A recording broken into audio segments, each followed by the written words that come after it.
Good afternoon, ladies and gentlemen, boys and girls, and welcome to Stoughton High School here in Stoughton, Massachusetts. I am Anthony Mazzini, and I am happy to bring you coverage of the first round of the Division II South playoff baseball action right here on Milford TV. And these are two teams that are very familiar with each other. Milford High School versus Stoughton High School. Both of these teams play in the Hockomock League. They are both in the Hockomock Division within the Davenport Division within the Hockomock League.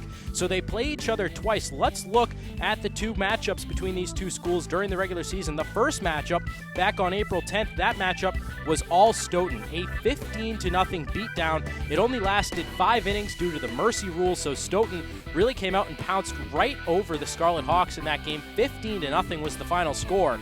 But Milford turned it around when Stoughton came to Pheno Field in Milford. That was an 8-6 win for the Scarlet Hawks more recently, back on May 8th. So Milford was able to salvage the season series and split with Stoughton 1-1 during the regular season. Looking more recently for these two teams, the Scarlet Hawks split a doubleheader back on Saturday, May 27th. That doubleheader was caused by rain. The team was supposed to play 2 games during the week, but was forced to play those games in a doubleheader on Saturday the 27th. The first game featured an 8-0 win over Sharon, followed by a 3-2 loss versus Foxborough. Both of those games were on the road for the Scarlet Hawks. And looking at Stoughton, they also won and lost one at the end of the season, both versus Whitman-Hanson, a 1-0 loss on May 24th, followed by a 4-2 win on May 27th. So each team going 1-1 in their final 2 games. And looking at the season split, which was 1-1 between these two schools, and then the recent results going 1-1 in their last 2 games, the teams appear to be equal on paper based off of that. But let's see who can prevail in this game. We'll be right back with lineups as well as first pitch right here on Milford TV. Welcome back to Stoughton High School here in Stoughton, Massachusetts. We are just minutes away from first pitch between this number 13 and 4 matchup in the Division II MIAA South bracket between Stoughton High School and Milford High School. But before we get to the first pitch, let's take a look at Milford's lineup, the visiting team this afternoon, the 13th seed in the Division II South tournament. And here is Coach Paul Pellegrini's starting lineup for today's game. Leading off and playing center field is Ryan Gonzalez. Batting second and playing second is Anthony Arcudi. In the 3-hole and catching is Aiden Wild. And batting cleanup playing shortstop, Zach Tamani. Batting 5th and playing third base is Alex Cody in the 6th spot, and on the mound this afternoon is Alex Masick. Batting 7th and playing first base is Luke Allegrezza. Batting 8th and out in left field is Kevin Cambrola, and in right field batting 9th is Anthony Mobilia, and they will be facing Justin Hutchinson this afternoon for Stoughton. Hutchinson, will be his 12th appearance on the season. During the regular season, he tallied an even 50 innings pitched, and he only allowed 11 earned runs this season to the tune of a 154 earned run average. So Justin Hutchinson finishing up his warm-up tosses this season. Hutchinson went 8-2 during the regular season.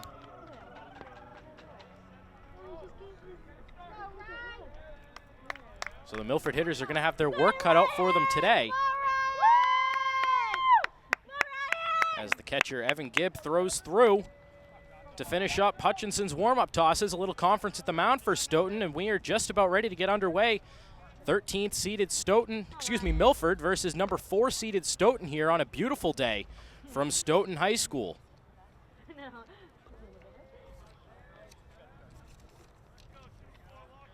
These two teams played twice during the regular season, split the season series at 1 game apiece. First matchup between these two schools here in Stoughton featured a blowout win for the Stoughton team. As we are underway, the first pitch from Hutchinson is a called strike. 0-1 the count to Ryan Gonzalez. He comes in with a .342 batting average from the regular season. Looks at the breaking ball in the dirt, evening the count at 1-1. Gonzalez started all 20 games for this Milford team this season. 25 hits and 73 at-bats for the Milford center fielder. Gonzalez fouls that one off, and he's down in the count 1-2.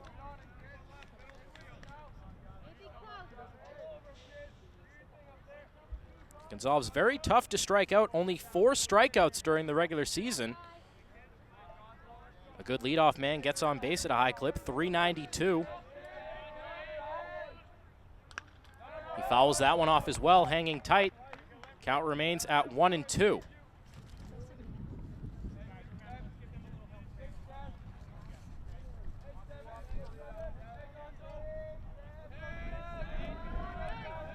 Hutchinson with his 1-2 pitch. Fastball misses up and away, 2-2. Hutchinson, 59 strikeouts on the season in 50 innings of work, averaging more than a strikeout per inning. Here he is facing Gonzalez, and Gonzalez fouls another one back behind home plate. Count remains at 2-2.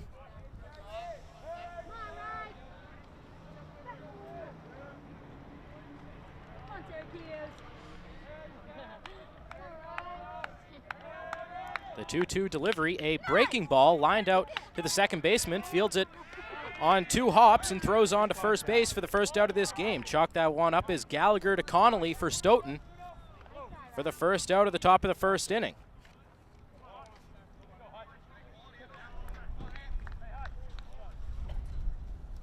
Now in steps Anthony Arcudi for the Scarlet Hawks, their second baseman, coming in batting .338 during the regular season, as we have a little stoppage in play. The home plate umpire needing a couple new baseballs after Ryan Gonzalez fouled off 3 in that last at bat.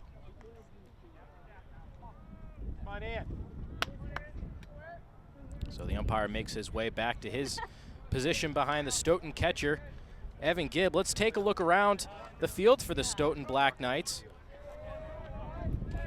Hardy in left, Haggerty in center, Sullivan in right. Around the infield is Johnson, Gonzalez, Gallagher, Connolly, with Gibb behind the plate catching for Hutchinson.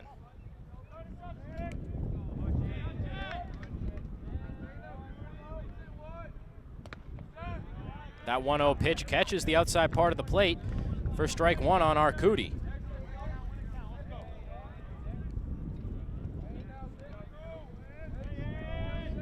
The 1-1 from Hutchinson. Arcudi a check swing, but it's called a strike anyway, 1-2.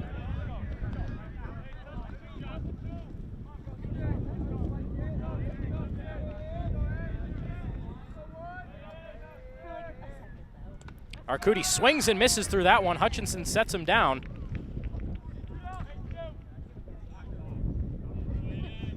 And now 2 down in the inning. And it will take Aiden Wild to salvage this inning for the Scarlet Hawks. Top of the first inning here from Stoughton High School. First round action of the Division II South bracket. First pitch, Aiden Wild swings right through it for strike 1. Aiden Wild hitting an absurd .429 during the regular season for the Scarlet Hawks. And a good breaking ball drops in for strike 2, and Wild is quickly down in the count.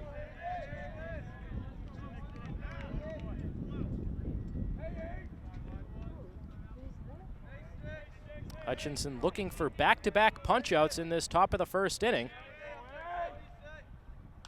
As Wild, a little check swing over to first base. That's Connolly. He flips over to Hutchinson covering, and he is safe. The umpire rules him safe at first base.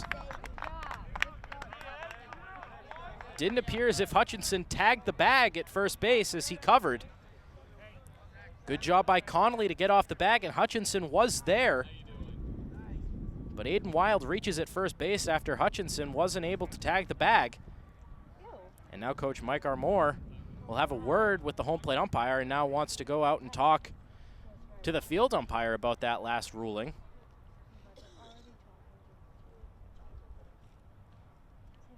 It looked as if Hutchinson beat Wild to the bag.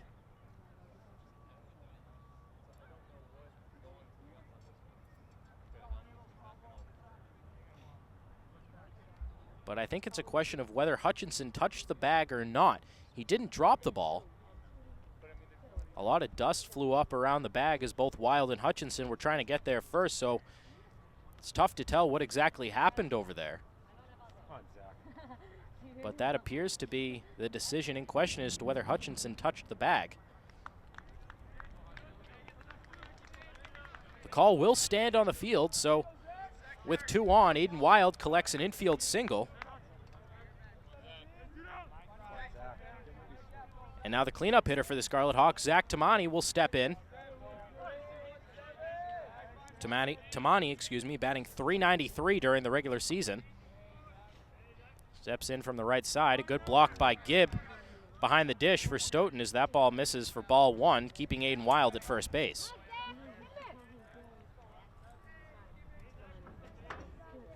Tamani, 24 hits and 61 at-bats during the regular season. Hutchinson delivers, and Tamani fouls that one right back to the screen behind home plate for the first strike of the at-bat. 1-1 is the count on Tamani. Wild is the runner at first after he beat Hutchinson to the bag after a short grounder to first baseman Connolly.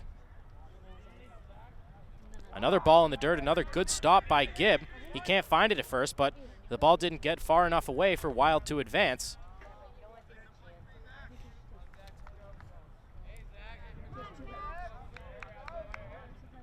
Evan Gibb, the brother of Jake Gibb, who played for the Stoughton Black Knights not too long ago. As Tamani sends this one over to Gallagher at second, he throws on to Connolly at first, and that will retire the side for Milford in the top of the first. No runs on 1 hit, no errors for the Stoughton defense, and the score remains 0-0. We'll be right back for Stoughton's bottom of the first inning right here on Milford TV. Milford got 1 runner on in the top of the first inning, but wasn't able to push Aiden Wild around. So now it'll be Stoughton's turn in the bottom half of the inning. And here's how Stoughton lines up in this game. Leading off and playing shortstop is Ruben Gonzalez. Batting second and playing right field is Ryan Sullivan. Batting third and playing first base is Jack Connolly. And in the cleanup spot playing third is Luke Johnson. Behind the dish, and we've already seen him make a couple of plays so far today, is Evan Gibb in the 5th hole. Batting sixth and playing center field is Pat Haggerty.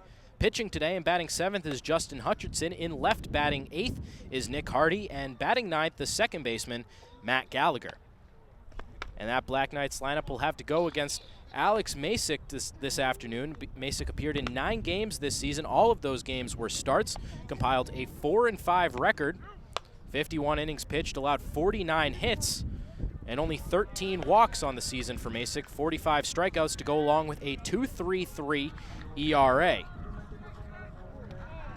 So a stellar pitching matchup in this one, based off numbers anyway. We already saw Justin Hutchinson, retire the Milford lineup. Allowed 1 runner to get on base after a little bit of a controversial play at first base, but that amounted to nothing.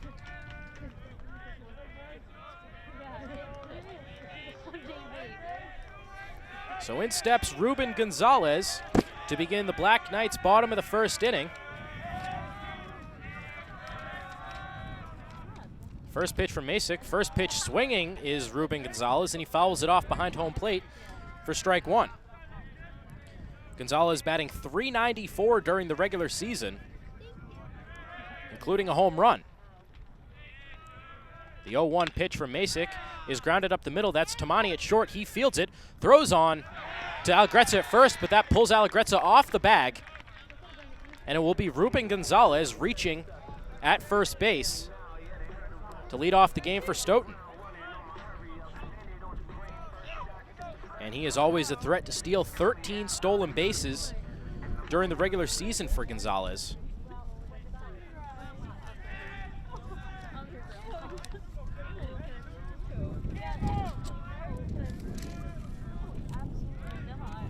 And now in steps Ryan Sullivan, the right fielder.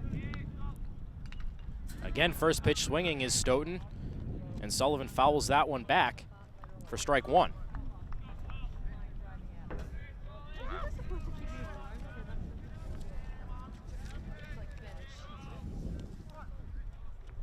Gonzalez is the runner at first. He stole 3 bases in the first matchup between these two schools back in April. So far hasn't gone yet. A ball from Masick inside.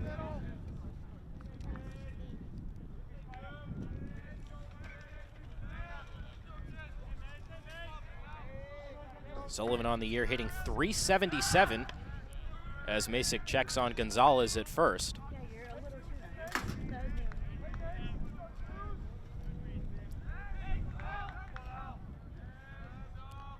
A long stare in by Masick to his catcher, Aiden Wild, and now delivers, fouled back again by Sullivan. Gonzalez is yet to make a threat to run at first base. A 93% stolen base percentage on the year for Gonzalez. So the wheels are there if he wants to use them. Not going again. A breaking ball is laced towards the Milford dugout along the first base line, fouled off. Defensive swing by Ryan Sullivan. It's a little scary over there. Yeah, go back over there. Well, they were pitching over there, so we weren't bothered. Sullivan with 10 RBIs during the regular season. Gonzalez is moving this time, but Sullivan with a defensive swing fouls that one back to keep the count at 1-2. What started off as really a beautiful day here in Stoughton has now turned into potentially gloomy day. Dark clouds moving in overhead. There was some rain in the forecast between about 2 and 5. But both teams hoping to get this game in if possible. Of course, in the Division II MIAA South bracket. So not really much room to push these games back as Masick checks on Gonzalez at first base again. He was moving on the last pitch, but Sullivan had to foul it off to stay alive. Sullivan has only struck out 6 times this season. So a tough punch out for opposing pitchers as Masick comes set, and here's the 1-2. And that one misses just barely. Milford coaches in their dugout not quite sure where that one missed. But it's a 2-2 count nonetheless from Alex Masick. Masick again checks on Gonzalez at first. He has a modest lead at first base. Masick decides to throw over for the 3rd time in this at bat.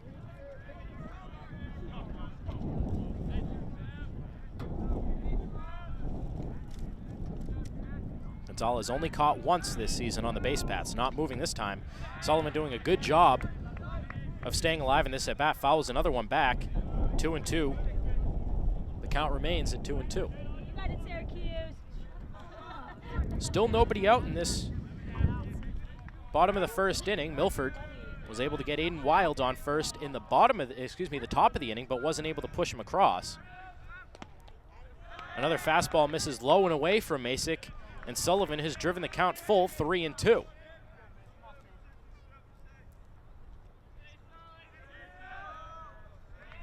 Stoughton, the number 4 seed in the Division II South bracket. Milford, the 13th seed. As that one is lined out to right field, Tony Mobilia giving chase, and that one is going to land fair. Gonzalez rounds second, and he's heading towards third. Gonzalez is coming home. The cutoff man is missed by Mobilia's throw, and Ryan Sullivan drives in the game's first run with an RBI triple.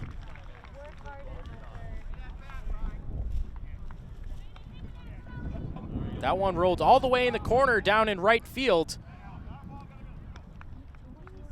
But with Gonzalez's speed, he scored easily on the triple by Ryan Sullivan.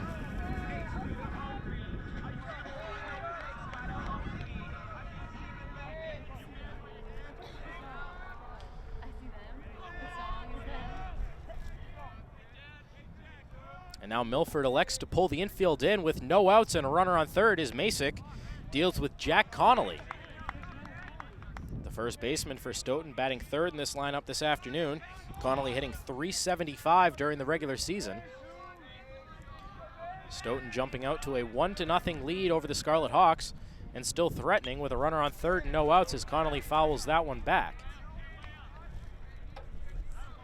Ryan Sullivan driving in the game's first run, plating Ruben Gonzalez. Sullivan standing on third base. Masick's pitch is fouled off behind the third base dugout. 2 strikes on Jack Connolly.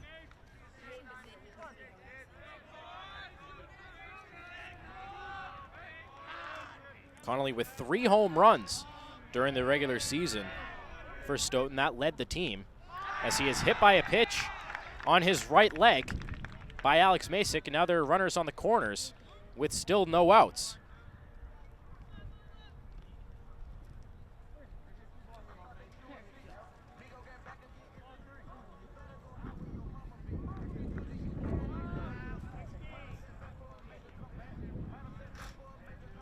So in steps Luke Johnson, the third baseman, and the cleanup hitter for Stoughton. Batting .283 during the regular season, as that one is grounded over to Tamani at short. He flips to Arcudi at second. The throw on to first to Allegrezza, and Milford turns 2. A run does score. But early in the game, I'm sure Coach Pellegrini and Milford will trade a run for 2 outs. Nicely done that time by Milford. Tamani to Arcudi over to Allegrezza. 2-0 Stoughton, but now 2 down in the inning. And that will bring up catcher Evan Gibb for the Black Knights.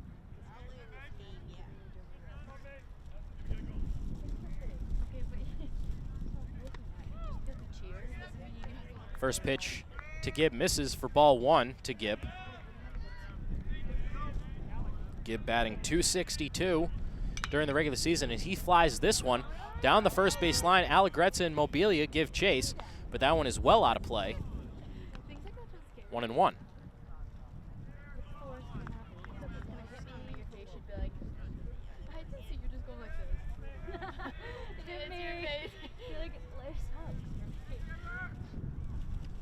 Masick the 1-1, a breaking pitch, drops in on the inside corner for strike 2.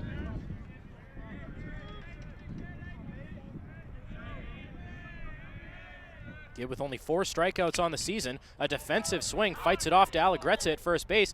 Masick covers, and no controversy this time for a play at first base with a pitcher covering.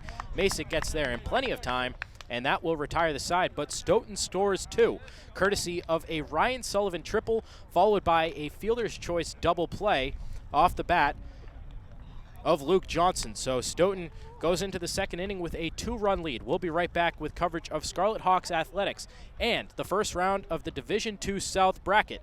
Playoff baseball right here on Milford TV. So Stoughton plates 2 in the bottom of the first inning. And it'll be Milford's turn to try to get those 2 back against Justin Hutchinson, who didn't allow a run in his first inning of work against these Milford bats. And to lead off this inning for Milford, it'll be Alex Cody, the third baseman and the number 5 hitter in the Scarlet Hawks lineup.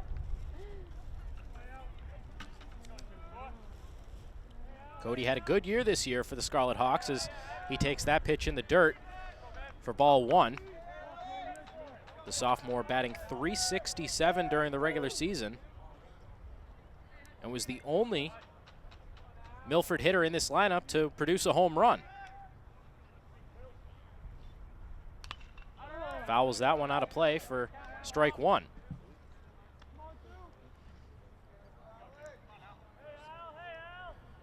Cody will be one of few regulars returning to this Milford lineup next season. Both teams are senior heavy.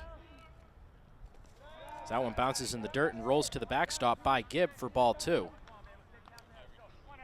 Milford features 12 seniors on their lineup, and Stoughton has 10 seniors on their lineup. So each team is going to have to regroup next season after replacing double-digit seniors for each side, as Cody thought about swinging at that one, but it misses up and away for ball 3.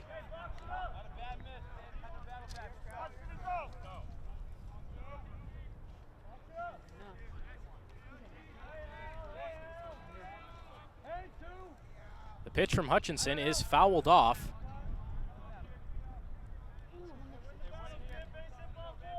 Three and 2 the count to the Milford third baseman here in the top of the second inning.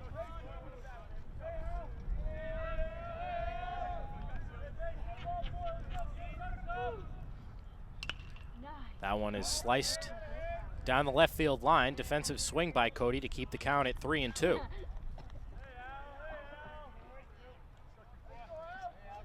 Cody isn't afraid to take a walk. He took the free pass 18 times during the regular season. That put him tied for the team lead with Aiden Wild. The only other player in double figures in walks for the Scarlet Hawks was Zach Tamani, who had 11, as Cody continues to fight.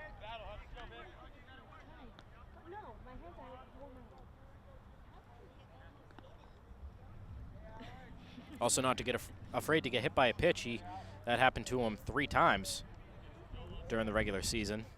So he will take one for the team if he needs to.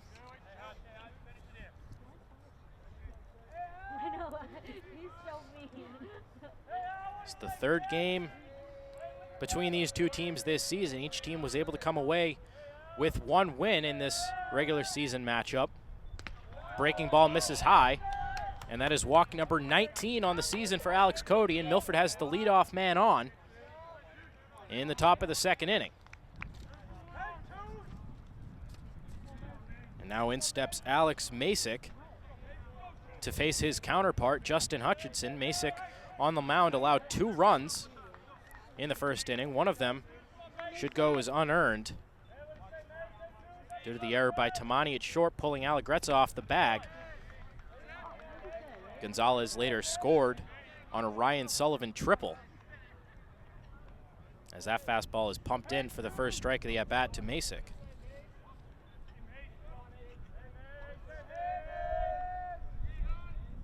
Alex Cody is the runner at first. A long pause as that one catches the outside corner. 0-2 the count to Masick. Masick hitting a pedestrian .264 on the regular season. 14 hits and 53 at-bats for the Milford senior.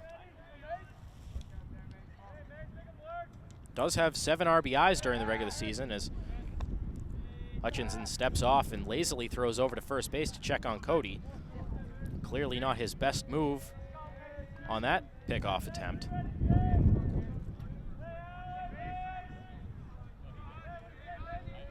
.2 to Masick. Hutchinson's pitch, a breaking ball, is lined right back to Hutchinson. He throws on to first, caught Cody leaning at first base, and they're now 2 down as Cody gets doubled up at first base.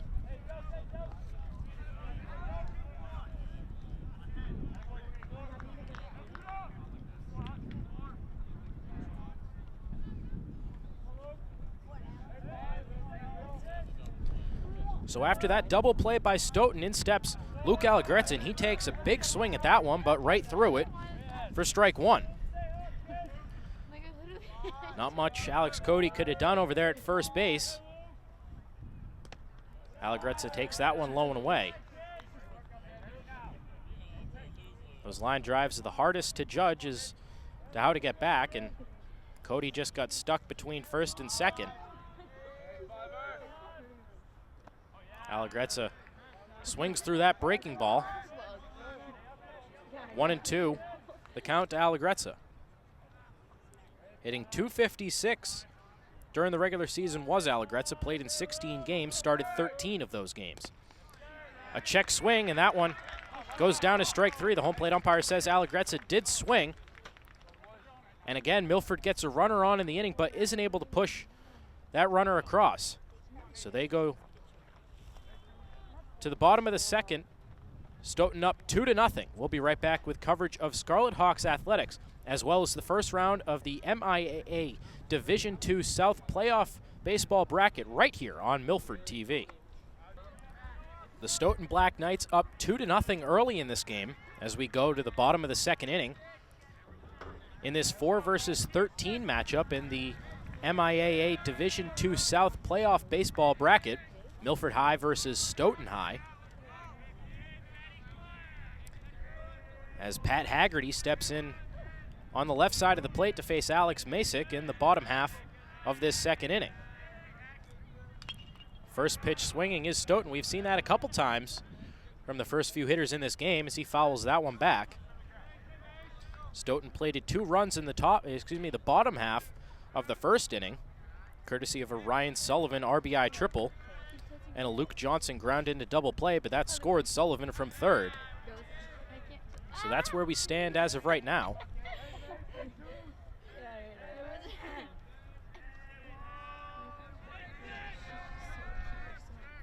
Masic's pitch misses up and away to Haggerty. Haggerty batting a meager .238 during the regular season.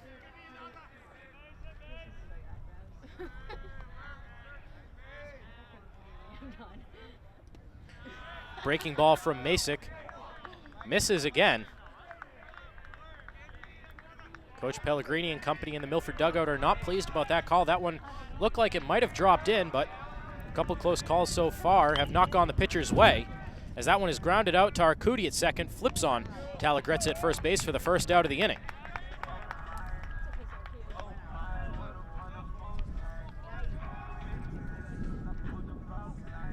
So after the 4-3 putout for Haggerty, in steps Stoughton's pitcher this afternoon, Justin Hutchinson, to face his counterpart, Alex Masic.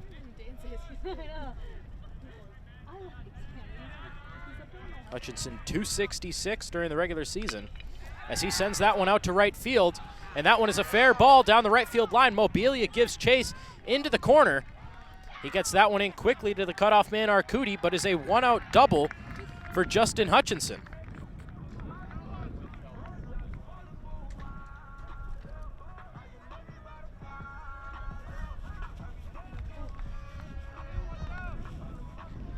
So now with Hutchinson at second base, in steps Nick Hardy, the left fielder for the Black Knights.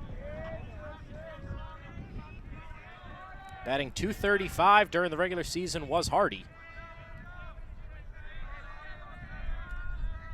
Masic from the stretch delivers, looked like a breaking pitch high for ball one.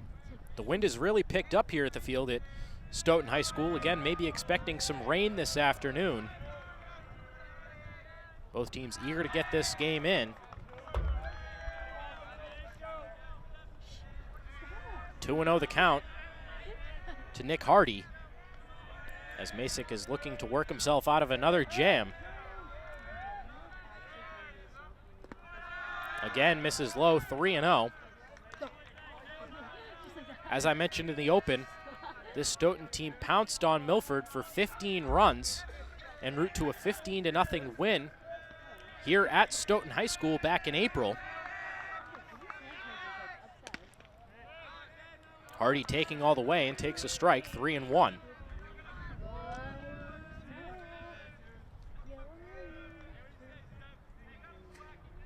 Hardy is prone to the strikeout, punched out 15 times during the regular season as he takes another strike. Hasn't swung the bat yet this at-bat. The count's full, 3-2. Hutchinson is the runner at second base. Haggerty led off the inning with a 4-3 putout, as now Hardy calls time.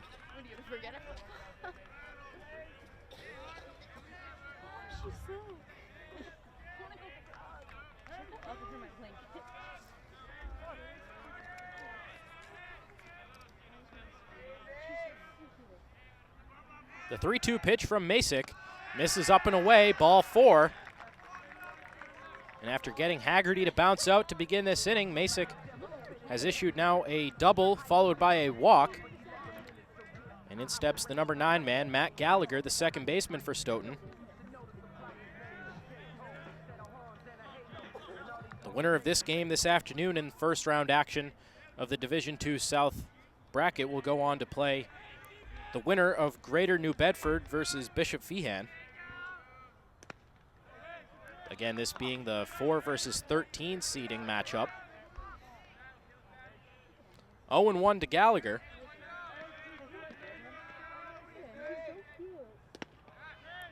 Another pitch finds the strike zone, 0-2.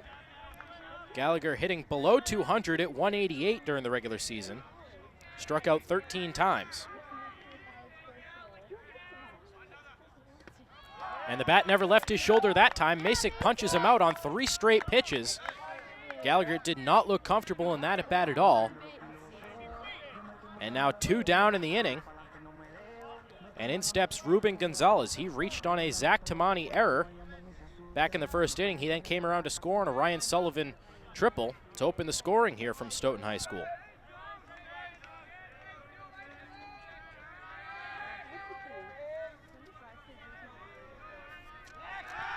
Masick checks on the runner at first base. Allegrezza was kind of handcuffed on that one. I don't think he was really expecting the throw. He was playing behind Hardy at first base.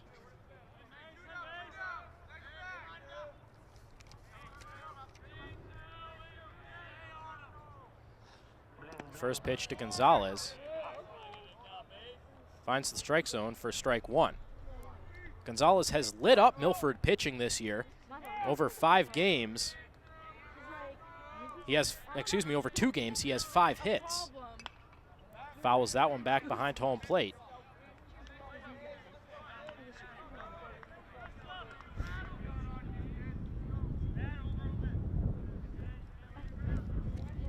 Again, each team splitting a game during the regular season.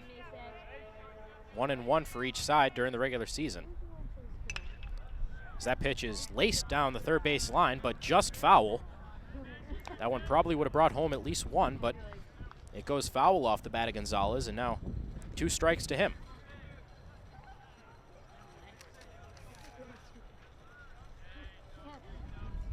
Masick looking to work his way out of a jam.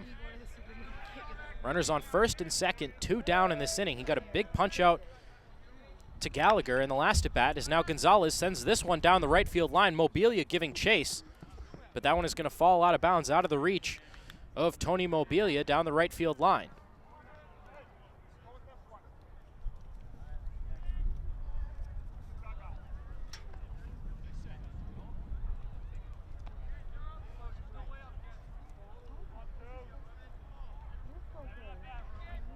And this trend of splitting the season series between these two teams even dates back to last season. In the 2016 season, Milford and Stoughton each won 1 game apiece. Both teams play in the Hockomock Division as well, the Hockomock League as well as the Davenport Division, so they play each other twice every year as Gonzalez stays alive. So 2-2 is each team over the last 2 seasons against each other. Hutchinson takes his lead at second, Hardy at first. That pitch misses high from Masick. Good at bat so far by Gonzalez. 2-2 the count. So that one is sent out towards left field. Tamani, however, the shortstop, will take charge. He settles under it and makes the play for the 3rd out of the inning. But Stoughton gets a couple runners on, but isn't able to push any across. We'll be right back with top of the 3rd inning action right here on Milford TV. Top of the 3rd inning action coming up in just a moment, but while we have a minute, let's take a look at the MIAA D2 South bracket so far based off of the games that were played yesterday, and it's kind of an interesting trend so far. All of the higher seeded teams have won, beating their lower seeded counterparts. That included a 14 seed over 3 seed upset, I should say. Sandwich defeating Whitman-Hanson. Of course, Stoughton playing Whitman-Hanson in the last 2 games of the regular season, so they are out. 11-seeded Westwood knocked off 6-seeded Nauset. 7th-seeded Falmouth knocked off 16th-seeded Duxbury. 9th-seeded Hopkinton defeated 8th-seeded Plymouth North. And 10th-seeded Oliver Ames, a fellow Hockomock League team, knocked off 7th-seeded Pembroke. And in this game today, Milford is in fact the higher seed, coming in ranked 13th in this tournament, and Stoughton is the 4th seed. So Milford is hoping to keep that trend alive this afternoon, but they are down 2-0 in the top of the 3rd inning. As Kevin Cambrola steps to the plate from the right side and takes ball 1 from Justin Hutchinson. We saw Hutchinson last inning with a 1-out double, wasn't able to advance any farther than that as Cambrola bounces one right back to Hutchinson. He steps and throws on to Connolly at first base for the 1st out of the inning.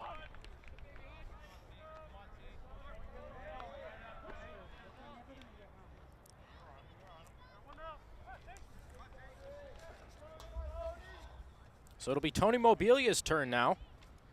From the left side of the plate, the number 9 hitter in this Milford lineup, playing right field. He's been busy out there so far in the defensive end.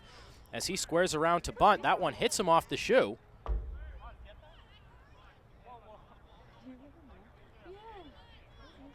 And now the home plate umpire is going to consult with the field umpire about this one. Mobilia was squaring around the bunt. Looks like he did get the bat back in time. Clearly hit him off the foot.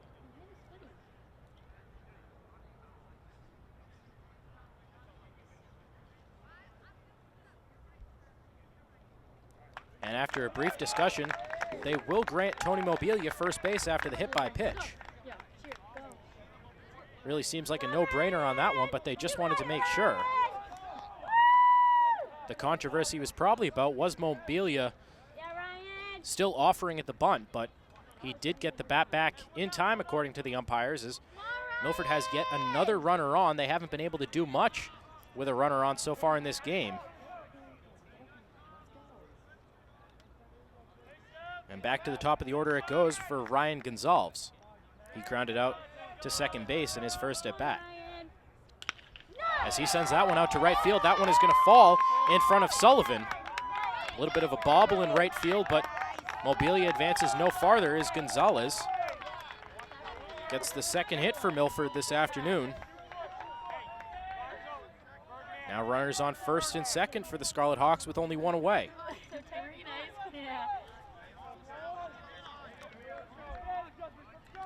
It'll be Anthony Arcudi now. He struck out swinging in his first at bat against Hutchinson. One of 2 strikeouts on the day for the Stoughton hurler.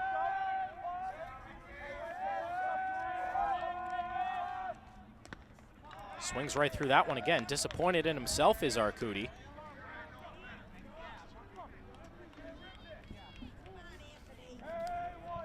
Good crowd this afternoon behind home plate and down the lines here at Stoughton High School to catch this 13 versus 4 matchup in the D2 South playoff baseball bracket.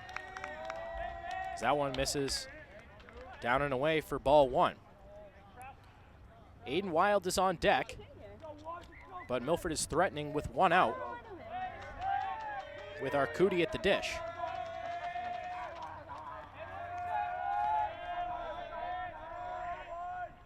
Hutchinson delivers, and Arcudi sends this one past the dive of Johnson at third base. That one trickles into left field, but Nick Hardy does a good job of getting that one back in, keeping Mobilia at third base.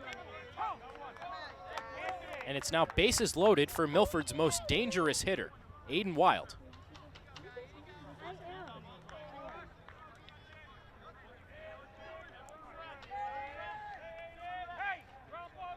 Aiden Wild got Milford's first hit back in the first inning after Hutchinson missed the bag trying to cover first base. That one straightens Wild up at the plate for ball 1.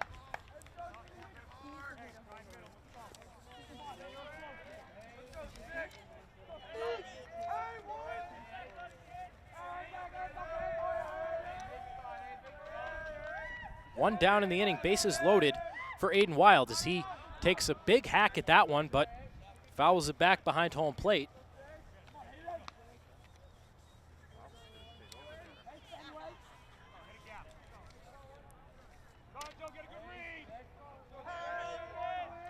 Wild coming in with 14 RBIs on the season. He could add to that right now if he can find a gap.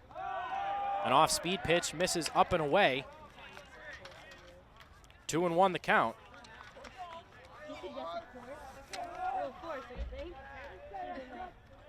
Aiden had 2 hits in the last matchup between these two schools. Looking for his second this afternoon as he takes a pitch that catches the outside part of the plate for strike 2.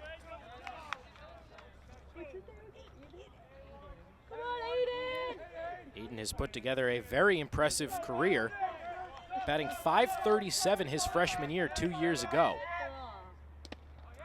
Takes a fastball that just misses.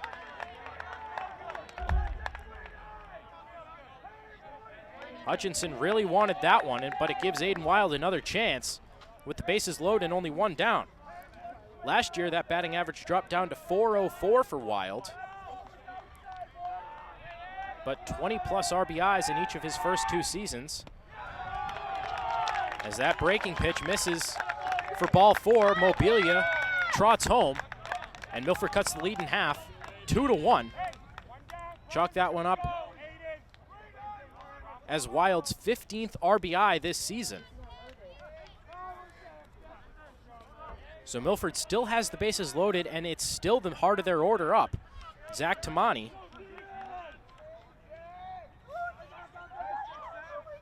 The cleanup hitter for Milford looks at a pitch at the knees for strike 1. And Hutchinson is probably wondering, where was that pitch to Wild in the last at-bat? Seemed to be in the exact same location, but it was called a ball. Tamani with the check swing. They appeal to the first base umpire. They say he did not go. So 1-1 the count to Zach Tamani. He bounced out to second base in his first at-bat in the first inning. Misses up and away, and Hutchinson's command seems to be failing him right now. 2-1 the count after he's already walked Aiden Wild to plate a run for Milford. 2-1 the score here in the top of the third inning. Hutchinson's pitch is fouled back to the backstop, evening the count at 2-2.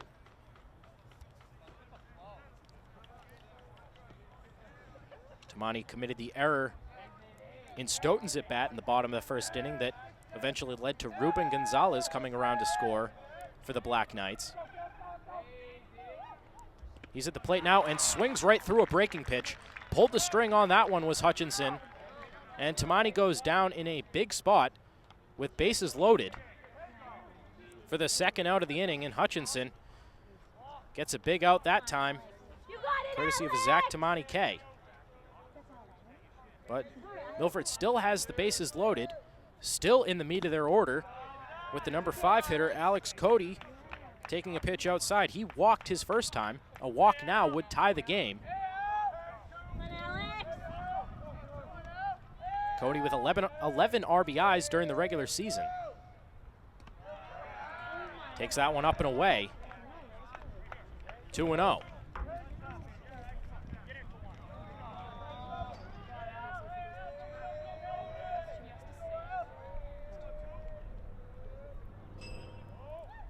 Hutchinson's 2-0 pitch is pumped, but misses. 3-0. Hutchinson asking the home plate umpire where that pitch was. Didn't really get much of an answer.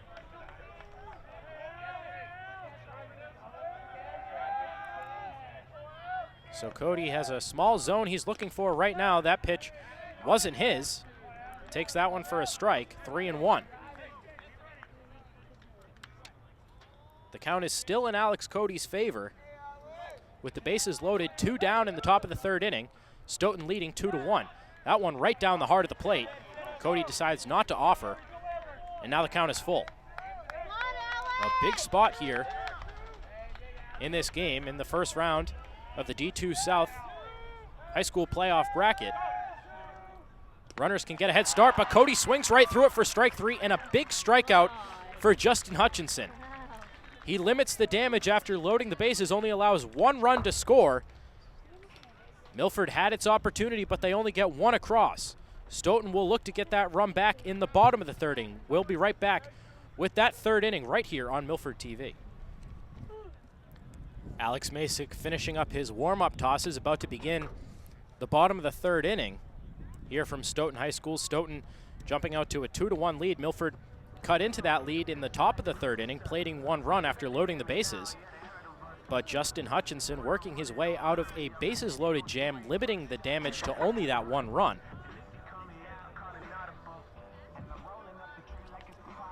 So Stoughton will look to get the bats going again. It is Ryan Sullivan leading off for Stoughton in the bottom of the third inning. He drove in a run of his own back in the first inning. An RBI triple to plate Ruben Gonzalez for the first run of this ball game as Masick Misses down and away with a breaking pitch for ball 1.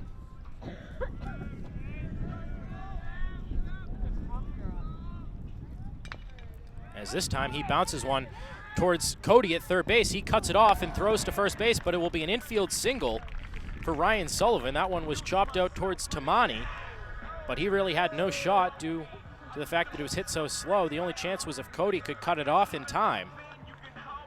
But clearly not the case, as Sullivan with his second hit of the day, an infield single this time. So Stoughton has the leadoff runner on, and in steps Jack Connolly. Connolly was hit by a pitch in his first at bat.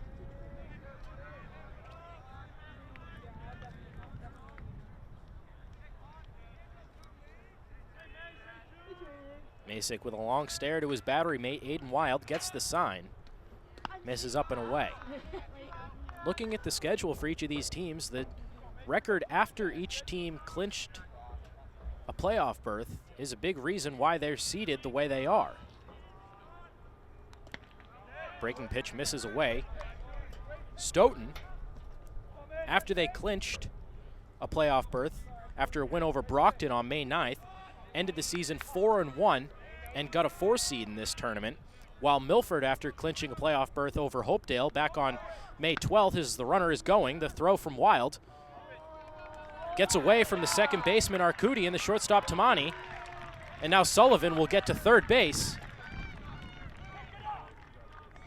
Coach Pellegrini is not happy from his dugout, as now there is a runner on third on the stolen base attempt from Ryan Sullivan after the ball got away from both Tamani and Arcudi. But as I was saying, Milford, after they clinched versus Hopedale back on May 12th, went 1-4, and as a result got the 13th seed. So Milford having to travel to Stoughton this afternoon to play this game, in a very athletic play by Aiden Wild to catch that ball, not allowing Sullivan to advance again. That pitch was very far into the right-handed hitter's batter's box. Of course, Connolly stands in from the left side of the plate, but a great reach from Aiden Wild to keep that ball in front of him.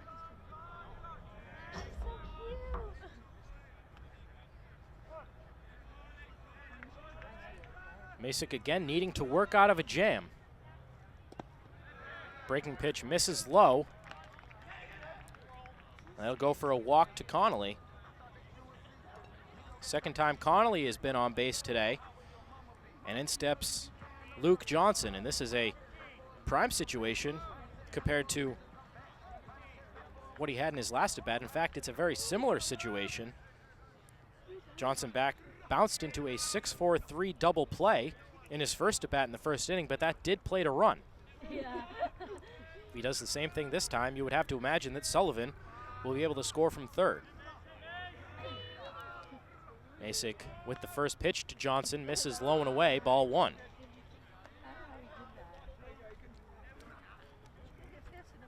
Masick coming into today finished 24th in the Hockomock League in ERA with a 2.33 ERA.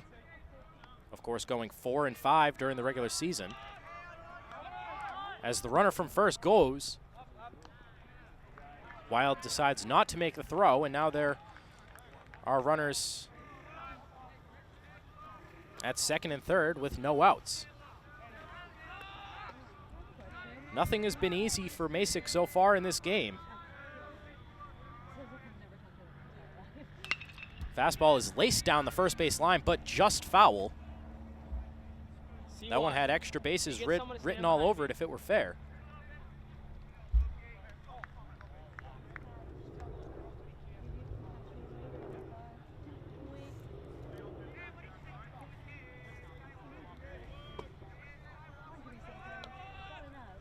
Masick's had to deal with the runners on in each of the 3 innings so far in this game. This time second and third with no outs, pumps the fastball outside.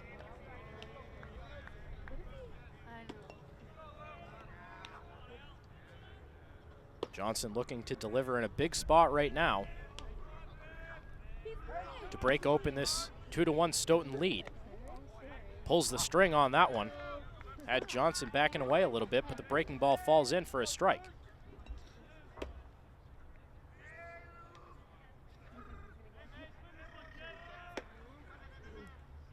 Masick delivers, pulls the string again, and the breaking ball drops in for strike 3. A big pitch from Alex Masick to set down Luke Johnson by way of the K. And that's step 1 of 3 to get out of this jam. But you got to start somewhere. Masick sets down Johnson for the first out in the bottom of the 3rd inning.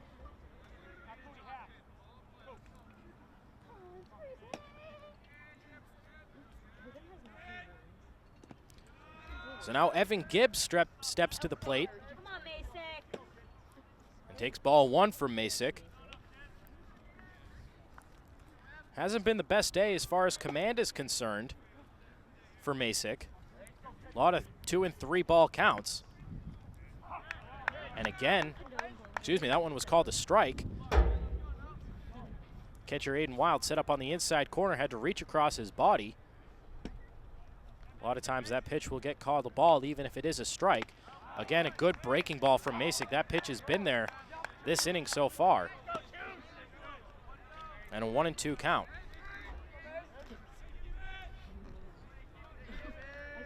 Sun is still trying to break through the clouds here at Stoughton High School. Dark clouds still linger as another ball is bounded right back by Masick. Tamani fields it and throws on to first, but not in time.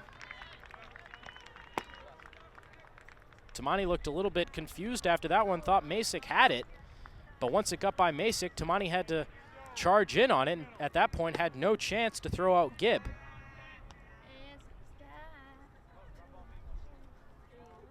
So that one will go as an infield single for Evan Gibb.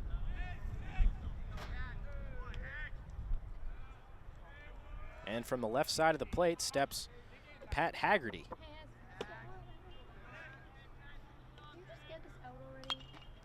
First pitch swinging is the Stoughton center fielder and fouls it back behind home plate for strike 1.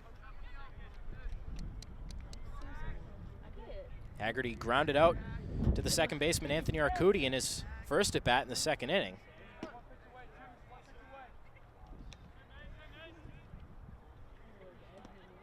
Thought about swinging at that one was Haggerty, but the pitch misses low. They appeal to the field umpire, who says that Haggerty did not offer. 1-1 the count. Justin Hutchinson is on deck for Stoughton, as that one is sent out towards the shortstop. Tamani calling off the left fielder Cambrola, and Tamani makes the play in the hole. And now 2 outs in this inning, another big out by Alex Masick.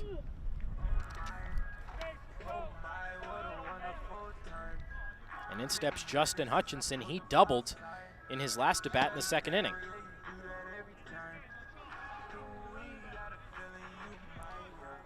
So each pitcher looking to work their way out of an early jam, a bases loaded jam to be more specific, early in this ball game. Hutchinson did it last time, conceding only 1 run. Masick is trying to allow no runs to come across with the bases loaded. It is Sullivan at 3rd, Connolly at 2nd, and Evan Gibb, the runner, at 1st. Hutchinson at the plate. Pitch is a strike. 1-1 the count. You're lying. I think it was. Masick, another breaking pitch, falls in for strike 2. 1-2 is the count, and this is a big pitch for Alex Masick. Trying to work his way out of a bases loaded jam. Tried to get Hutchinson to go fishing on the breaking ball, but with good discipline at the plate, Hutchinson lays off. 2-2. If Hutchinson can get on, Nick Hardy is the batter on deck. Masick again had the Milford fielders walking off, thought that pitch was a strike.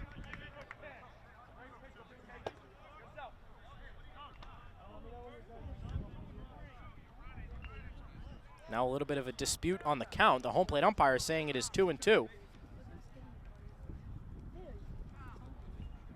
But based off of my count, the count is 3-2. Even Coach Pellegrini for Milford is saying it's a full count.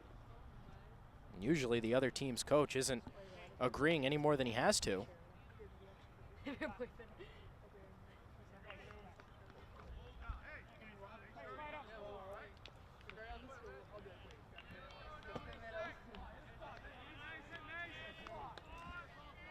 Still not quite sure what the umpire's ruling is. We're going to say that it's 3-2.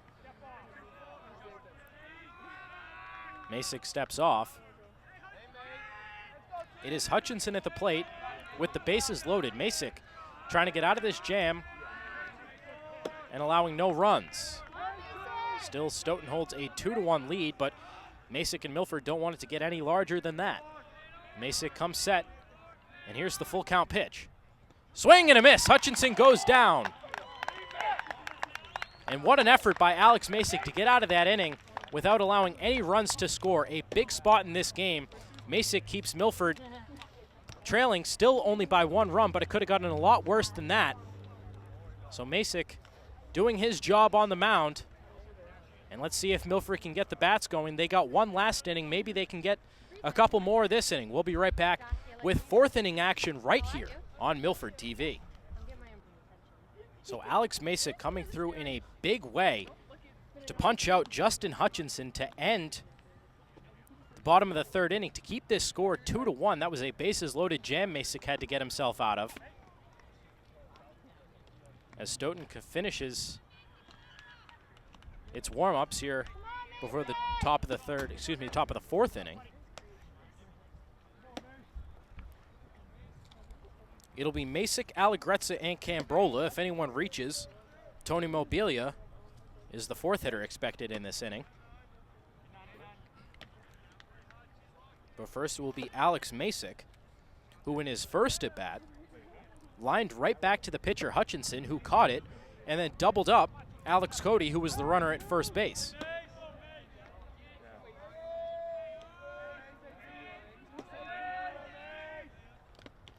Masick swings through his first pitch for strike 1.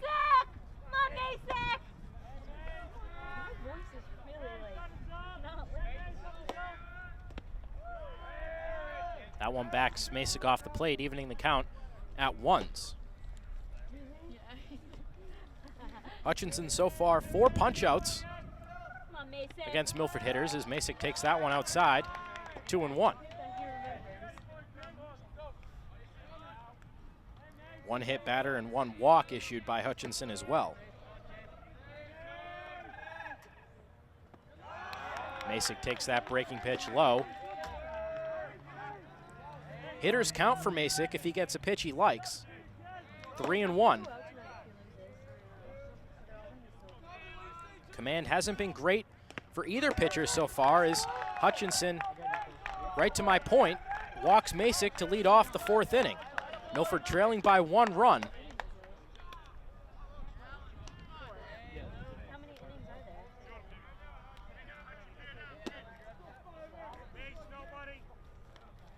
And in steps Luke Allegrezza. He struck out swinging in his first at-bat in the 2nd inning. 1 of 4 for Hutchinson. See, he takes that pitch low for ball 1.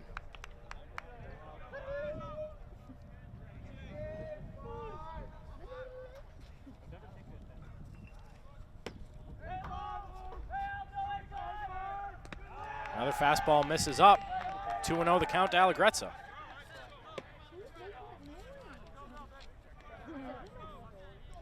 These teams finished 1-2 in the Davenport Division. Stoughton finishing the regular season with a 15-5 record. Milford 11-9 as Allegrezza takes a strike, 2-1.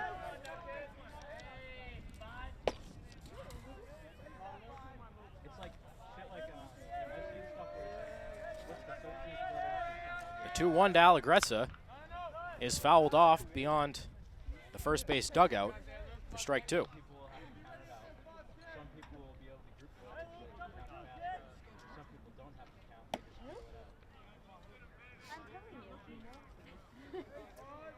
Cambrola is on deck.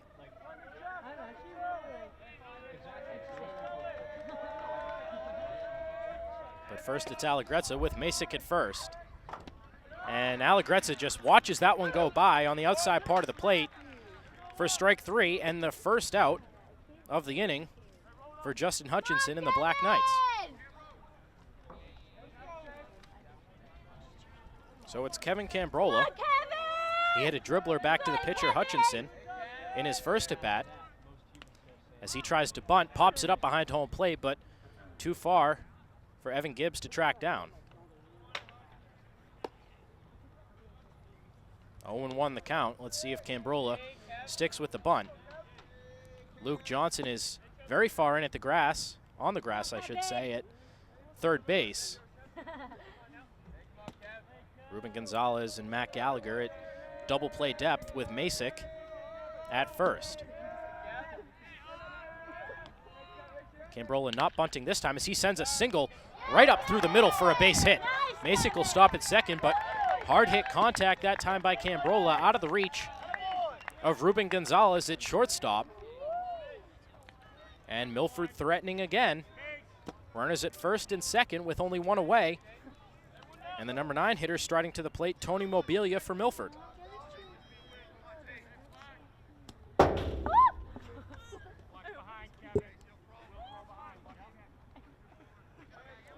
I'm into it.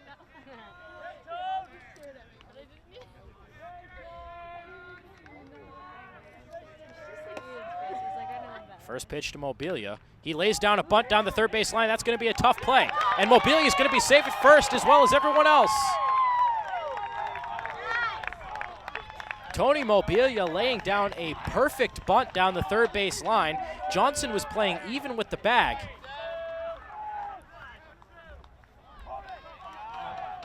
As Tony Mobilia sends that one down the third base line. Not a drag bunt from Mobilia, instead goes the other way. And with his speed, he's safe easily at first base after Hutchinson nor Johnson was able to come up with it. Now bases loaded again for Milford, and it's back to the top for Ryan Gonzalez. Gonzalez 1 for 2 so far on the day. Singled in the third and bounced out to second in his first at bat. As that one catches the outside part of the plate for strike 1 from Hutchinson. He really amped up the velocity on that fastball that time. Both pitchers have had to work their way out of trouble so far in this game. This is the second inning in a row that Hutchinson has had to try to work his way out of a bases loaded jam. He let up 1 run in the the top of the third inning last time. This time with 1 out, bases loaded again. It's Masick at third. Cambrola at first, Mobilia at first. Breaking pitch misses away. Another big spot in this game for the Scarlet Hawks. Masick has kept them in it, working his way out of his fair share of jams. Hutchinson trying to do the same here. Arcudi's on deck for the Scarlet Hawks.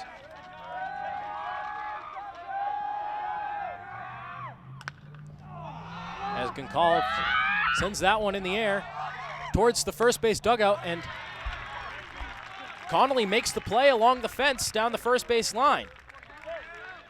That one just nearly got into the dugout down the first base line. Milford wishes it did.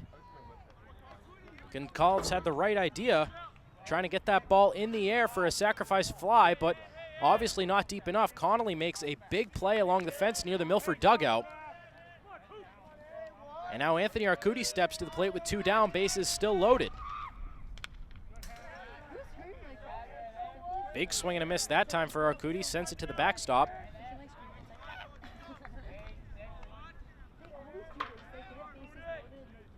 If Arcudi can get on, Aiden Wild is on deck, and we all know what he can do. Arcudi, another pitch on the outside part of the plate. That has been a generous spot so far, yet a little bit inconsistent for both sides.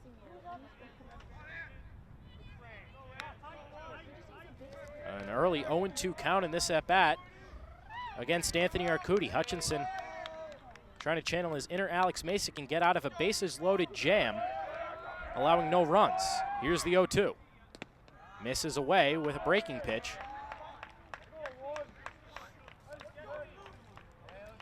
Arcudi 1 for 2 on the day so far, struck out swinging in his first at bat, and then lined a single in his third at bat. The 1-2. Swing, excuse me, caught him looking for strike 3.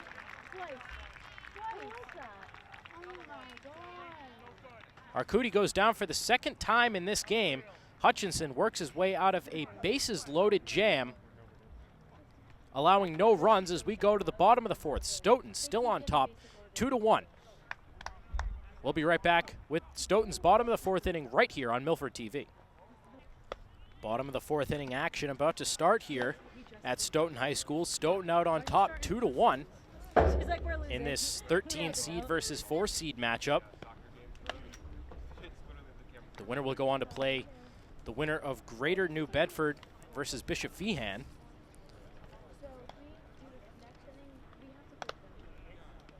Double coverage here on Milford TV today. My usual broadcast partner, Tim Coed, is back in Milford to cover the Milford softball team. The Scarlet Hawks entered the tournament as the 2 seed, and they take on Plymouth North this afternoon, the 13th seed, I should say. So Tim and camera operator and producer Rob O'Keefe are back at MHS on the call for that one. That game should have started by now. It was scheduled for a 4 o'clock first pitch.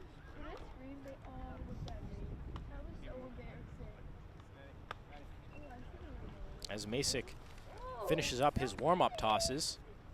As we were mentioning earlier, after Milford clinched a playoff spot against Hopedale on May 12th, they really struggled the rest of the way, going 1-4. Milford had 4 of 5 games after they clinched against teams 500 or worse. They played North Attleboro, who finished the season, who when they played them were 8-10. King Philip was 10-10.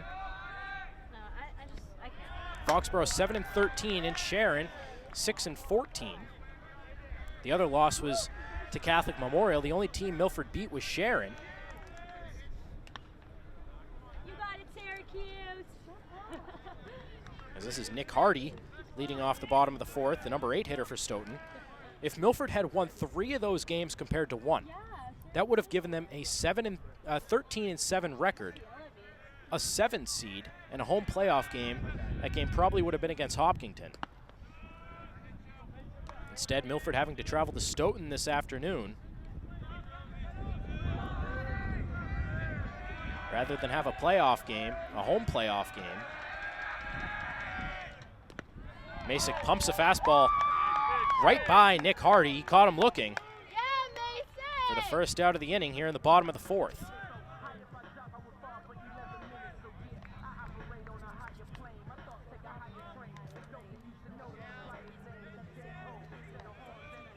And now in steps Matt Gallagher, a senior for this Stoughton squad. Struck out looking in his first at bat in the second inning. Masick misses up and away. Ball 1.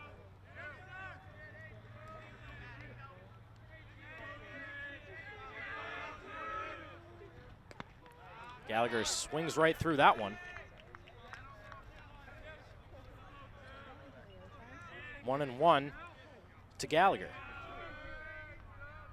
Masick sends that one towards the head of Matt Gallagher. Luckily, didn't catch any part of the body for Gallagher. That breaking pitch looked like it got away from the Milford senior hurler.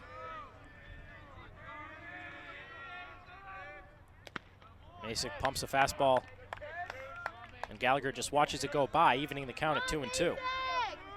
Ruben Gonzalez is on deck. He's reached base once today via Zach Tamani error in the first inning. Gallagher foul tip into the mitt of Aiden Wild for strike 3. Back-to-back strikeouts, 3 in a row now, dating back to the bottom of the third when Masick struck out Hutchinson to end that inning. So Masick looking for his first 1-2-3 inning of the day, but he'll have to deal with Ruben Gonzalez.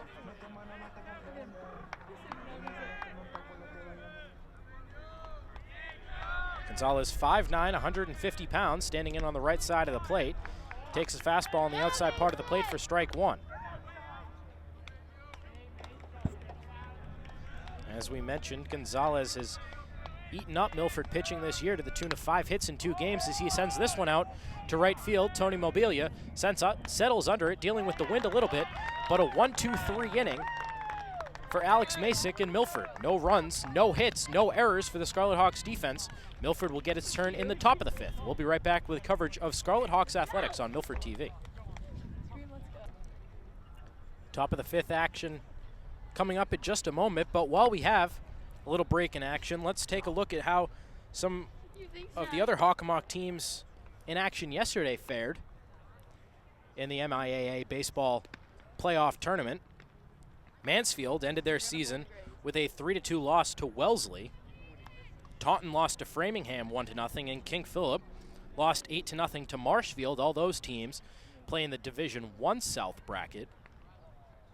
Foxborough lost 1-0 to Norton in the D3 bracket. But Oliver Ames so far salvaging the Hockomock League. As I mentioned, upsetting Pembroke in the first round of the D2 South bracket. That was the 10 versus 7 seed matchup.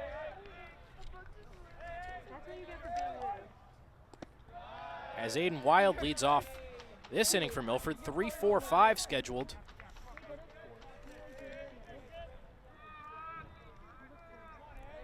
Wild has been on base twice so far as he sends a pop-up a mile high on the infield.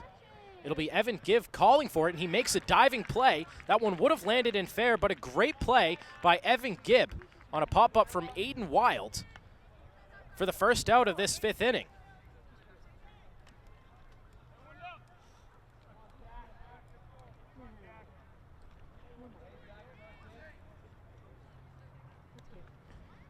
So it'll be Zach Tamani with 1 out, trying to get a Milford rally started here in the 5th. As he fights that one off beyond the first base dugout for strike 1. Going back to that last play, that one looked like it would have been a much easier play for Luke Johnson coming in on that ball. But instead, Evan Gibb took charge and retired Wild, as this one is bounced over to Gallagher at second base, throws on to Connolly at first, and 2 up, 2 down so far in the 5th inning.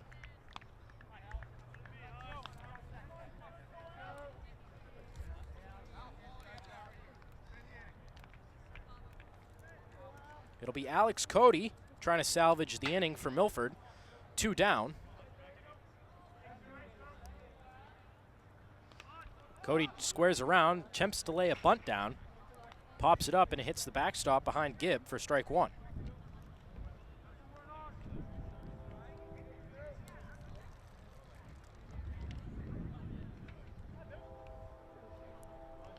If Cody can find a way to reach base, Masick is on deck. Hutchinson is hoping it doesn't get that far as a breaking ball drops in at the top of the zone. Cody is quickly down 0-2. You got it, Alex! Come on, Alex! Amps up the velocity that time, but misses up and away, does Hutchinson, and it goes to 1-2. Hutchinson 5 strikeouts on the day, looking for 6, misses again up and away, evening the count at 2s.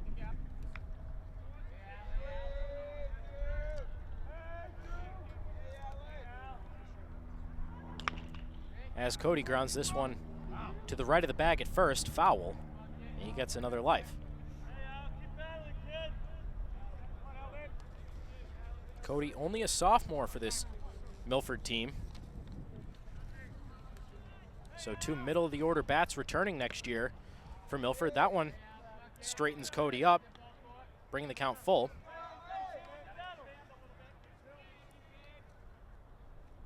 Wild, Aiden Wild, the number 3 hitter for this Milford team, and Alex Cody, the number 5. Aiden, of course, a junior for this team. As Cody swings right through that one. That pitch was at his eyes, but he swung anyway for strike 3. And a 1-2-3 inning for Hutchinson. So Stoughton takes a 2-1 lead into the bottom of the 5th inning. And we'll be right back with coverage of the D2 South playoff bracket, as well as Scarlet Hawks athletics, right here on Milford TV. just received an update from my usual broadcast partner, Tim Coette, who, as I mentioned, is back in Milford covering the softball game. Milford jumped out to a 5-0 lead in the first inning against Plymouth North. As the leadoff man in this inning, Ryan Sullivan just lets that one hit him.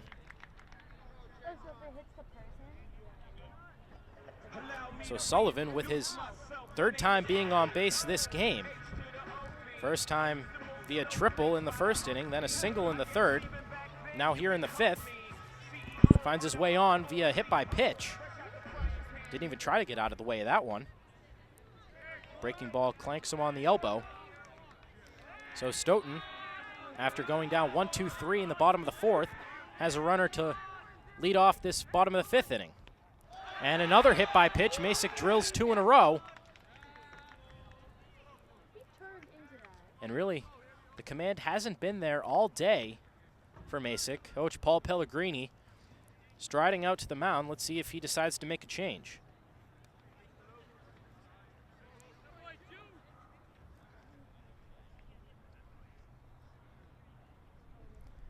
Coach Pellegrini usually likes to ride his starters out as long as he can.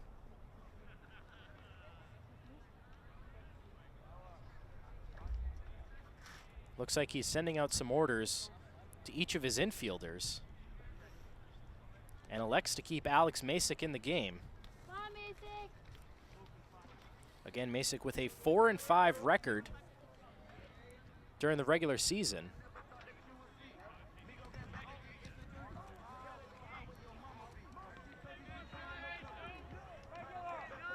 So far, only one of the runs he's allowed today has been earned.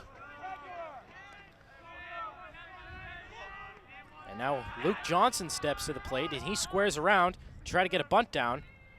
They say he did offer, didn't make contact, but Johnson was still squaring around, and it goes for strike one.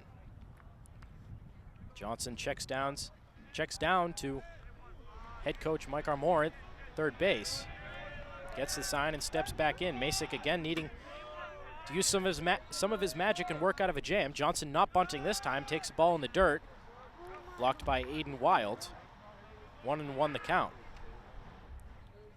Evan Gibb on deck and Pat Haggerty in the hole. No outs in this inning. Stoughton up 2-1 in this 13 versus 4 seed matchup.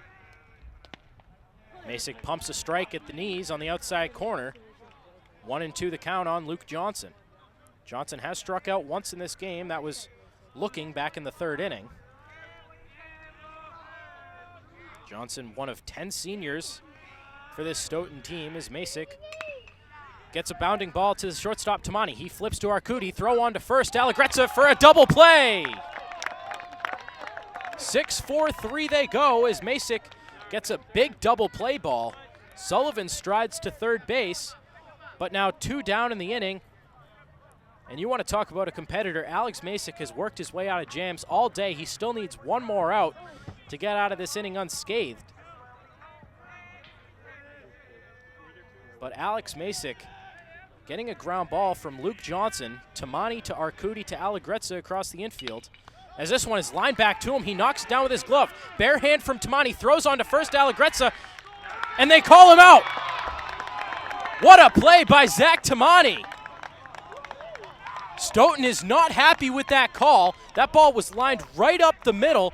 Alex Masick got a glove on it, almost made a phenomenal catch. The only chance they had was Zach Tamani coming in with his bare hand, throws across to Luke Allegrezza, and what a play to end this inning.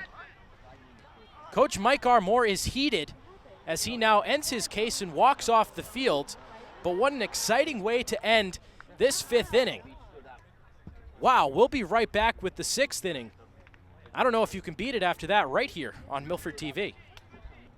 And if the Milford Scarlet Hawks were looking for any sort of momentum, they just got it.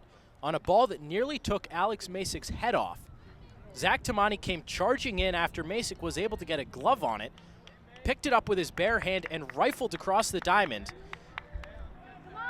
to get Luke Johnson running down the line. To get Evan Gibb running down the line. And And let's see if Milford can use that Come on, Mason! You got it, Mason! as momentum, trailing 2-1. And now Masick sends a drive out to left field. That one is very far and very well hit. Chasing after it is Nick Hardy, but that one lands out of bounds to the left of the foul line. Masick put a charge into that one. Masick, who was out near second base, not sure if that ball was going to land fair or foul, has to run all the way back in and retrieve his bat.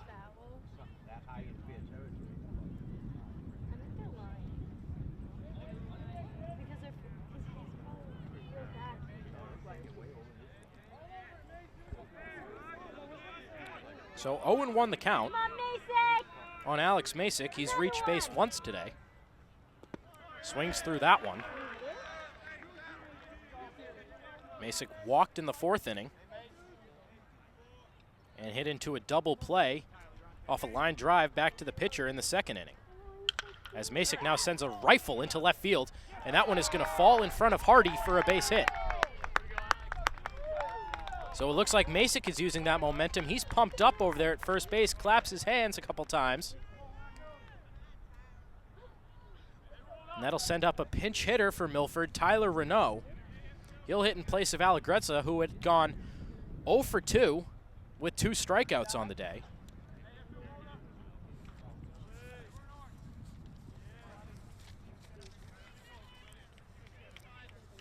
Come on, Tyler! The last time we covered this Scarlet Hawks team was a loss versus King Philip. Renaud did play in that game. He struck out twice, but also walked twice.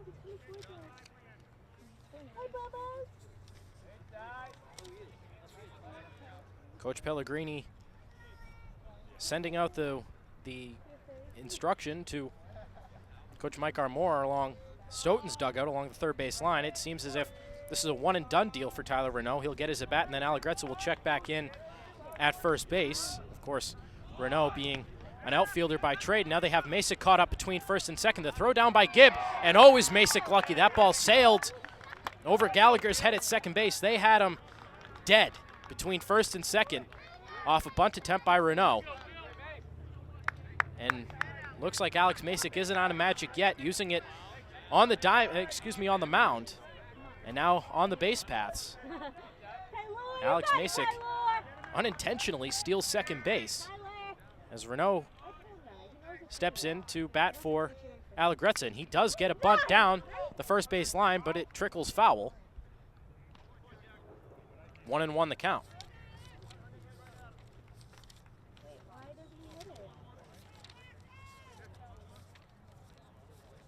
Although it doesn't appear as if he's going to swing the bat just yet.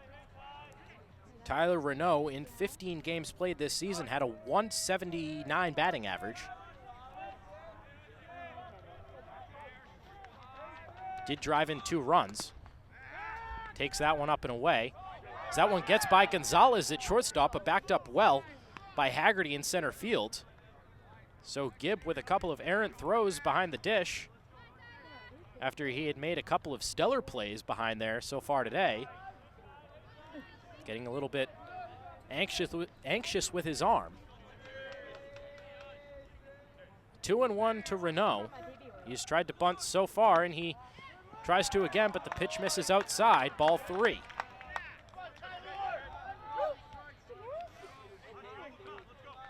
Cambrola is the batter on deck. He's 1 for 2 so far.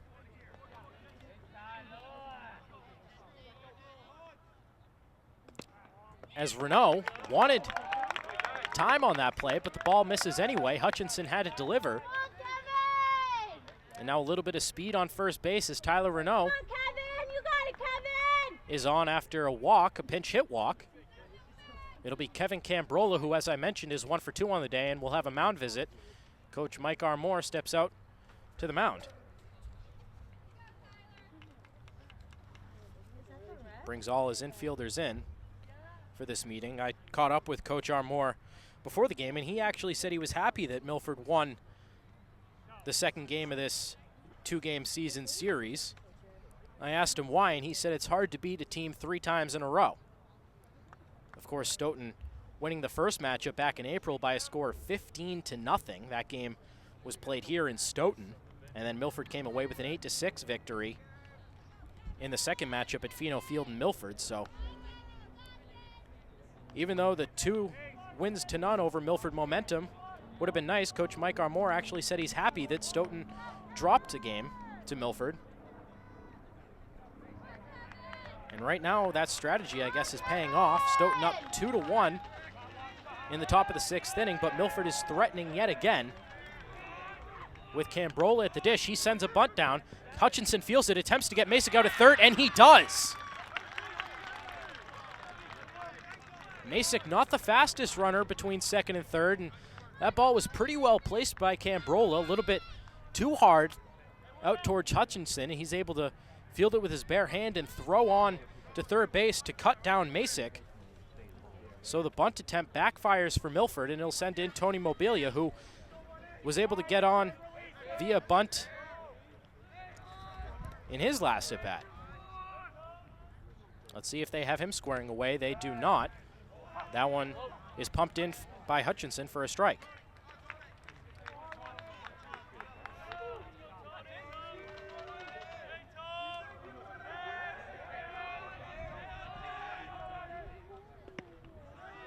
That one misses away, however. Looked like the same spot, and as I was saying, it's been kind of an inconsistent outside corner so far today, but that's been going for both sides. 1-1 to Mobilia. Mobilia swings through that one. Pitch up in the zone by Hutchinson.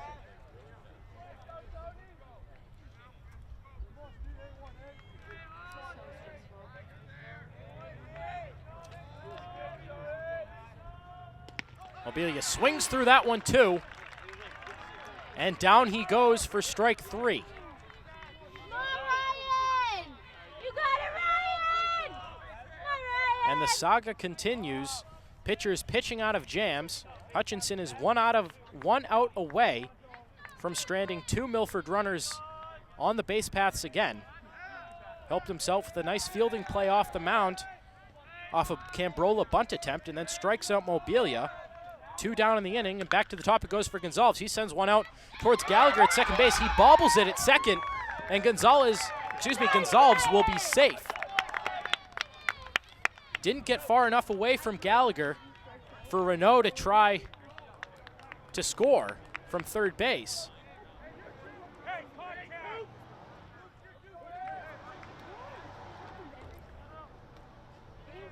But instead it sends up Anthony Arcudi, who is 1 for 2 on the day. A single in the third and a strikeout in the first. Fouled back towards our broadcast station.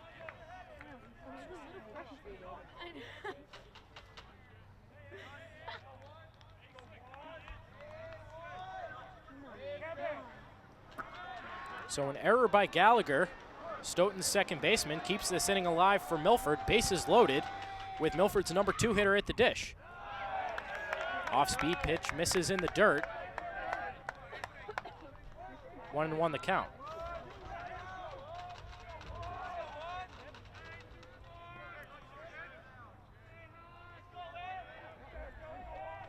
Hutchinson pitching out of the stretch with the bases loaded. Pumps a fastball on the outside part of the plate, but that one doesn't miss. Hutchinson is frustrated. Chirps at the umpire a little bit, but doesn't get the call. 2-1 with the score 2-1. Top of the 6th inning. Breaking pitch misses in the dirt, 3-1. Arcudi would be happy with a walk here. That would tie the game with the bases loaded. He has walked 3 times this season and has 11 RBIs. The 3-1. Arcudi sends a fly ball out to the left center field gap. Gonzalez chasing after it, but it will be Haggerty coming in to make the play from center field, and that will retire Milford in the top of the 6th inning. Again, they get runners on. Again, they load the bases, but again, Justin Hutchinson works himself out of a jam Milford still trailing 2-1. It'll be Stoughton's bats coming to the plate in the bottom of the 6th. We'll be right back with coverage of Scarlet Hawks athletics on Milford TV. 6, 7, 8 due up in this inning for Stoughton. Pat Haggerty, Justin Hutchinson, and Nick Hardy. If anyone reaches, Matt Gallagher will bat for his 3rd time. But at first it is Pat Haggerty. Has yet to reach base so far today. Fouls that one off towards the first base dugout for strike 1. Haggerty bounced out to second in the 2nd inning in his first at-bat, and then flew out to the shortstop Tamani in the 3rd inning in his 2nd at-bat.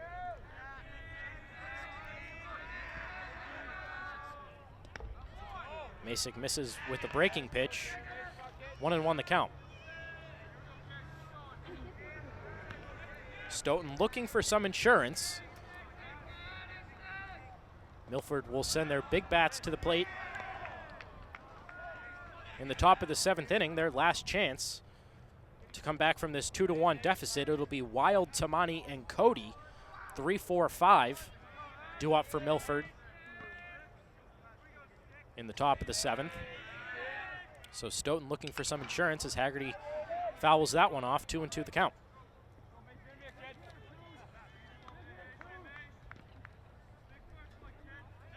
The winner of this game will play the winner of Greater New Bedford versus Bishop Feehan in the final matchup.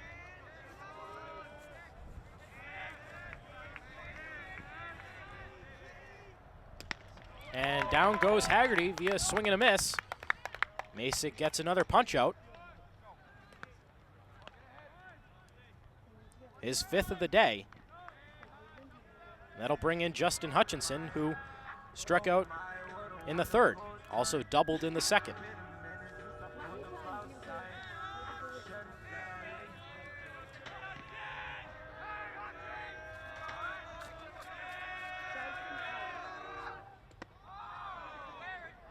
Breaking ball had Hutchinson ducking. Ball 1. That Greater New Bedford versus Bishop Feehan game was scheduled for today at 4 o'clock. Not sure how that one is panning out so far, but if the game were to end right now, it would be Stoughton advancing as they hold a 2-1 lead. Milford still has their at-bats in the top of the 7th inning. As I mentioned, the 3, 4, 5 hitters due up for Milford. 1-1 to count on Hutchinson. Breaking ball drops in for strike 2 to Masick, from Masick to Hutchinson.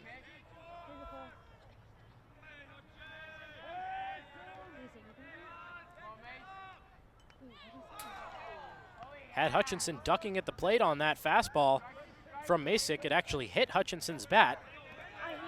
They always tell you if you're going to duck, get the bat down with you. Hutchinson wasn't able to do it that time. Luckily, didn't catch him on the head. Instead, got it off the bat. No harm done. He already had 2 strikes anyway.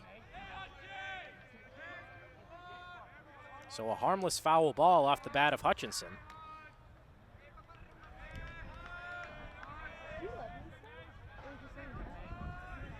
Hardy on deck.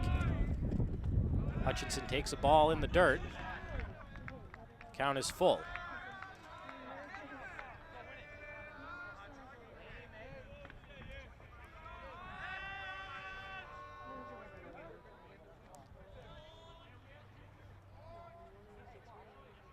As now a little bit of a discrepancy again with the count, the home plate umpire. As Coach Pellegrini is arguing his case, the home plate umpire said that the ball that hit the bat of Hutchinson as he ducked was the 2nd strike of the count.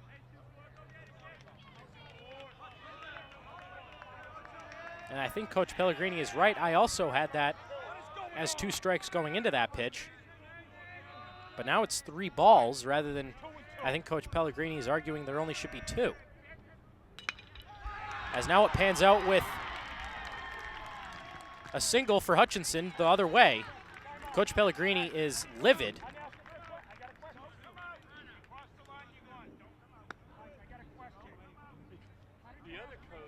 And the field umpire now threatens Coach Pellegrini, saying if you cross the first base foul line, you were out of this game. Coach Pellegrini doesn't risk it. Still chirping at the umpires.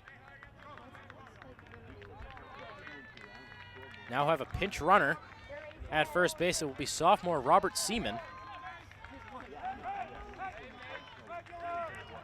And let's see if that one comes back to bite Milford. Again, a little bit of an umpiring miscue.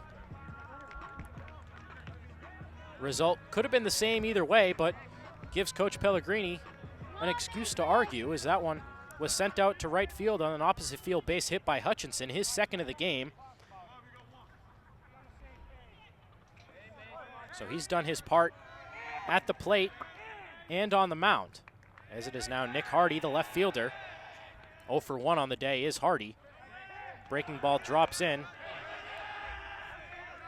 0-1. That ball missed on the inner half. So it is Seaman, the runner at first. Pinch running for Hutchinson, who hit a one-out single in the last at-bat for Stoughton. Fastball pumped in at the knees for strike one. Matt Gallagher is on deck.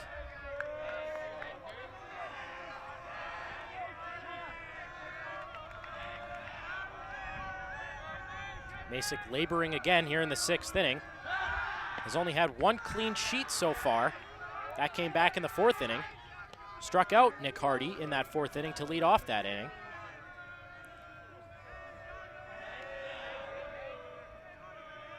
Coach Pellegrini is still chirping from the Milford dugout.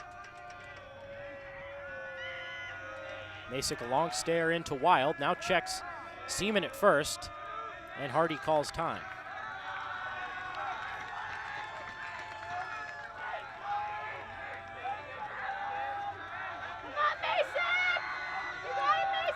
The Stoughton bench is cheering loudly now, trying to get inside Masick's head.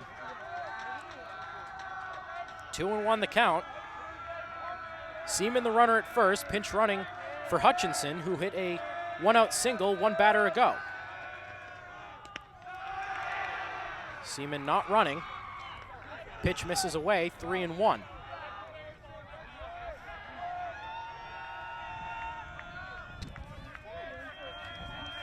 So far, the rain is held off here at Stoughton High School, though the wind has been consistent all day and it's gotten a little bit chilly, as Hardy sends this one foul down the right field line. Now a full count to Hardy.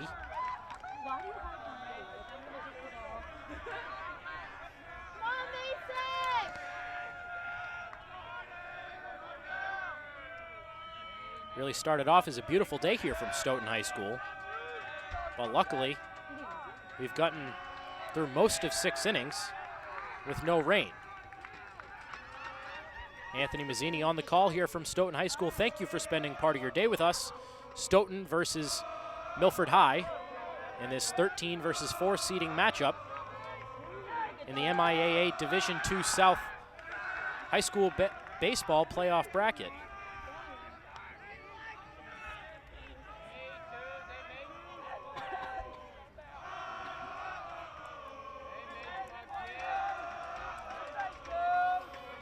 The 3-2 pitch to Nick Hardy. Seaman is running. Doesn't matter, the ball misses up and away. Ball 4. Coach Pellegrini not sure if he wants to go out for a visit, decides not to. Steps back in to his coaching area, and in steps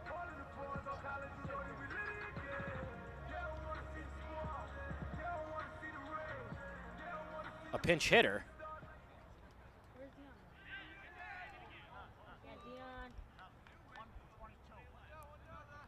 It'll be Matthew Hadley, a junior for Stoughton, as now coach Alex Dion, an assistant on the Milford squad, goes out to have a chat with Milford pitcher Alex Masick, as well as all the infielders. So it'll be Hadley hitting for Gallagher. Gallagher had struck out twice, once looking in the 2nd and once swinging in the 4th.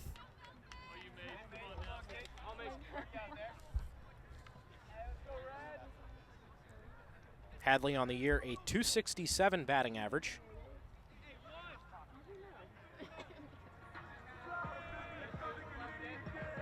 Has only driven in 1 RBI during the regular season. Appeared in 8 games for the Black Knights this season. Fastball up and in, straightens Hadley for ball 1.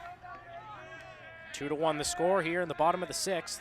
Stoughton hoping to get a couple insurance runs before Milford takes its chance, as that ball gets away from Aiden Wild behind the plate, and then the runners advance.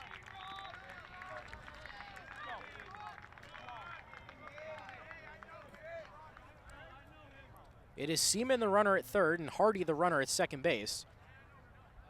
Hadley at the plate. And now Milford brings the infield in with 1 away in the 6th. Runners on second and third. Hadley 4 hits in 15 at-bats this season. Looking for a big one here. Masick pumps the fastball on the outside, part of the plate for strike 1.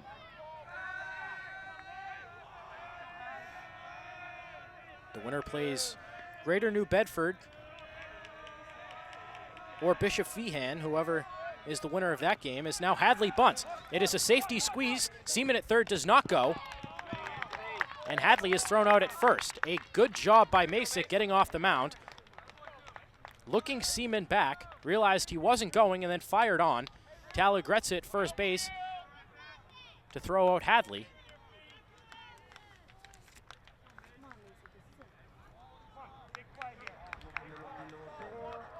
So the runners remain where they are.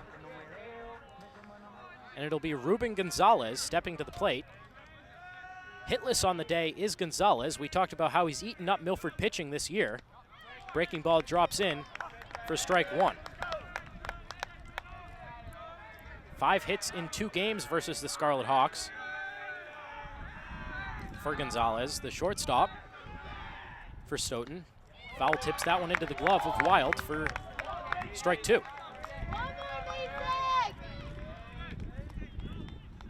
Gonzalez, a junior.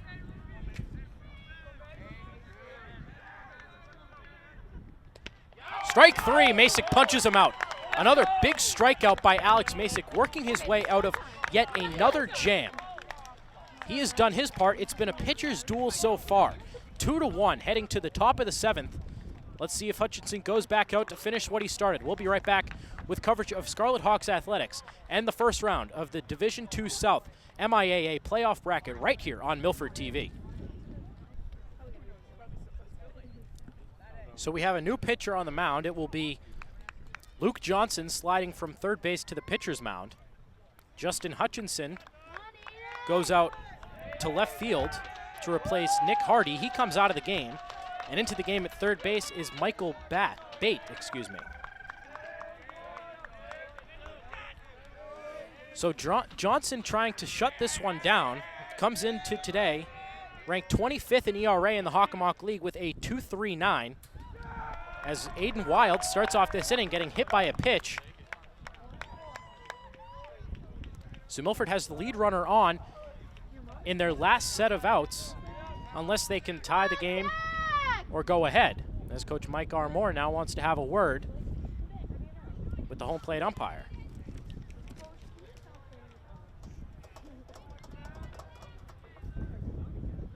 Some more pitching stats for Johnson. Opponents are hitting .244 off of Johnson.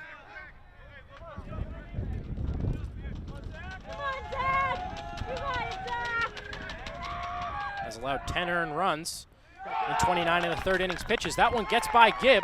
Wild trots into second base. And a runner in scoring position for the Scarlet Hawks. With no outs, the cleanup hitter Zach Tamani at the dish. Down by 1 run in their last at-bat. Unless, of course, Milford can tie or take the lead. But they need to get at least one across for this game to continue. The winner advances to the quarterfinals to play the winner of Greater New Bedford versus Bishop Feehan. Tamani leaves that one up. 2 balls and no strikes to the Milford shortstop. It's been a rough day for him so far. 2 groundouts to second base and a strikeout. Be a big time to get his first hit of the day. Fastball on the outside part of the plate for strike 1 from Johnson. Alex Cody on deck, and Masick will follow if it gets to that point. Instead, it's Tamani first. As he sends a ball out to left field, that sends Hutchinson back. He's still going, and he's going to make an over-the-shoulder catch. Aiden Wild was halfway between second and third.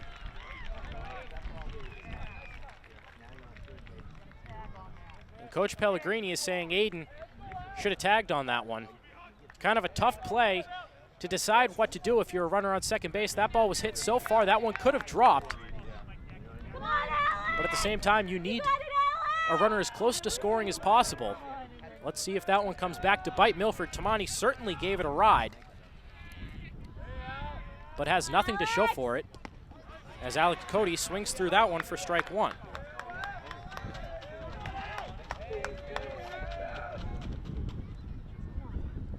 Cody so far reached base once. That came in the second inning via a walk, and has struck out his other 2 times in the third and fifth. Leaves that one low, 1-1. Masick on deck, and boys, he pitched well today. Only allowing 2 runs, one of them earned. Both of those runs came way back in the first inning. Cody leaves it high. Wild is the runner at second after Tamani gave one a ride out towards left field. Hutchinson, who had pitched the first 6 innings of this game for Stoughton, tracked it down.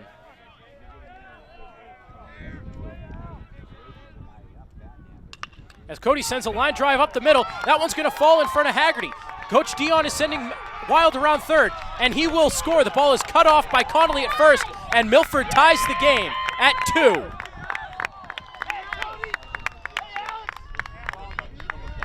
Alex Cody with ice in his veins, sending a ball right up the middle, landing in front of Haggerty in center field, tying this ball game at 2 apiece.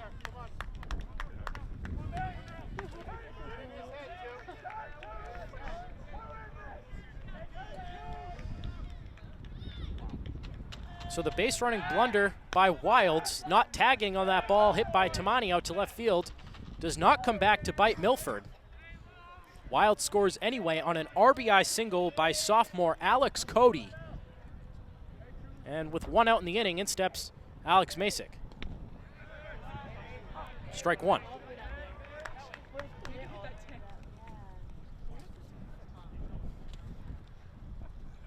Masick has been on base twice.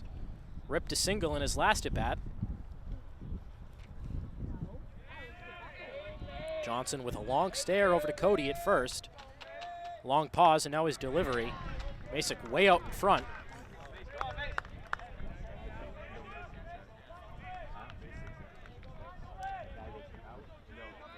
Luke Allegrezza is on deck. He was pinch hit for last time by Tyler Renault. But he has a bat in hand this time around,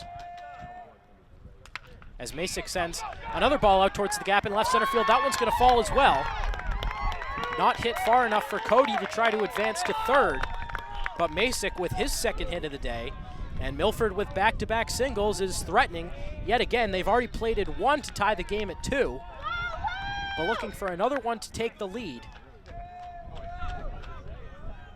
The winner advances to the quarterfinal matchup. This game was 2-1 for most of it. Milford scratched its runner across in the third inning. Stoughton plated their 2 runs way back in the first, as this one by Allegrezza is sent out toward shortstop. Gonzalez throws on to second to Gallagher, and that's all they'll get. So Masick is out at second, but Cody is safe at third, as well as Allegrezza at first base. Now 2 down in the inning.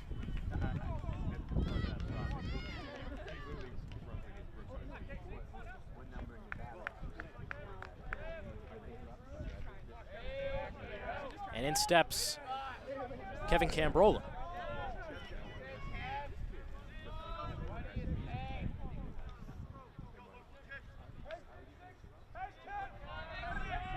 Johnson delivers, fastball. Gibb tried to bring it up back into the zone, but to no avail, 1-0.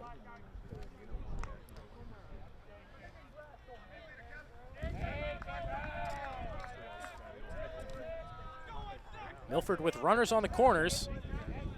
Tied the game courtesy of an RBI single from Alex Cody, driving in Aiden Wild, as now Cambrola sends a little bloop to the second baseman Gallagher, and that will retire the side. But Milford gets one across here in the top of the 7th inning. To tie this game at 2, Stoughton will get their bats going, hopes to get their bats going. They haven't scored a run since way back in the 1st inning. We'll be right back with the bottom of the 7th right here on Milford TV.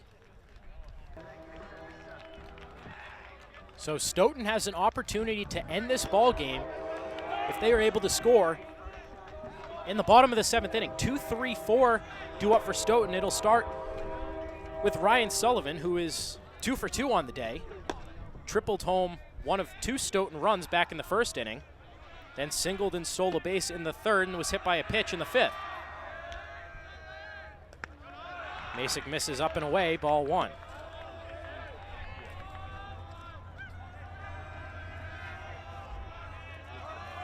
Sullivan has been a tough out for Masick today.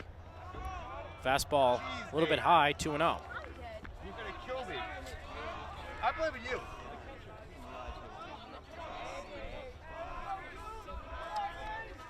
I'm moving up. I'm not getting killed. No. I don't trust you. Fastball pumped in by Masick, still getting it up there. Pretty good velocity late in this game. Yeah. 2-1 the count. It's in my car still. It's too late for me to try out. As Sullivan, with his 3rd hit of the game, sends it out to left field for a base hit, and Stoughton has the lead runner on.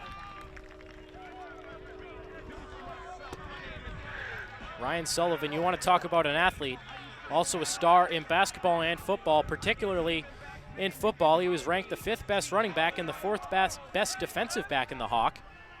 He was a 2016 All-Star in football, and showing why he's valued on the baseball diamond as well. A captain for this Stoughton team. He's 3 for 3 on the day.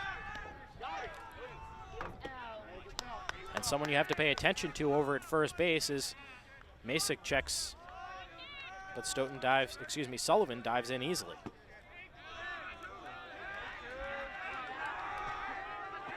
Nine stolen bases on the season. He's been caught once. Breaking ball drops in for strike 1 to Jack Connolly. Connolly is also eaten alive Milford pitching this season. 4 hits, including a home run, a couple RBIs for Connolly in 2 games this season coming in. So far today, he's been hit by a pitch twice and walked. As this ball is grounded out to Arcudi at second, the throw to Zatamani at first, but safe at first is Connolly. But they get the lead runner in Sullivan. Fielder's choice, 4-6. I'd love to. Hey. Milford gets the lead runner, but it's Connolly at first. I wish I was still playing. Yeah, what inning did you hit that 9th, right? We went Yeah, to top 9. Now a yeah. brief stoppage in play. Not sure what this one's about. We'll get a pinch runner, actually. It'll be number 4.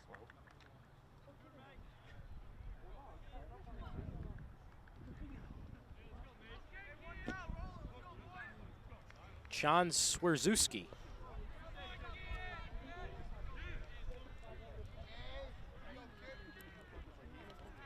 So after Connolly bounces into a fielder's choice, that cut down Sullivan at second base. Arcudi to Tamani on that putout. Swerzewski takes over for Connolly at first as a pinch runner. Only a sophomore is Swerzewski. As this ball is popped up between third base and the catcher, it'll be Alex Cody taking charge, and he makes the play near the Stoughton dugout for the second out of this inning.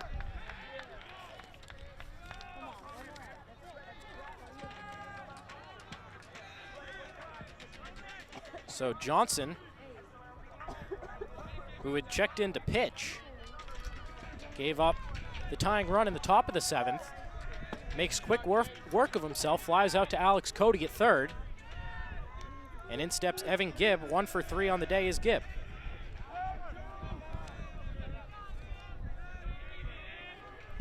Swerzewski, the runner at first, not part of the original regular season roster. Coach Mike Armour bringing up a couple of players to add to this playoff roster. Originally his roster stood at 13 men during the regular season, but brought up a couple for pinch running and pinch hitting and pitching depth options. Breaking ball drops into Gibb for strike one. As I mentioned, Swerzewski only a sophomore, so let's see if the big moment and lack of experience comes back to bite him. He stands at first with Gibb at the plate, 2 down in the inning. This ball is handcuffed out towards Tamani. A little bit of a bobble, throws on to Gibb at first base, and that will retire the side. So Stoughton gets a runner on, but can't push him across to win this game. So Milford will have its chance in the 8th inning. We're down to free baseball. Tie game at 2. We'll be right back with coverage of Scarlet Hawks Athletic and the first round of the 2017 MIAA Division II South Playoff High School Baseball Bracket right here on Milford TV.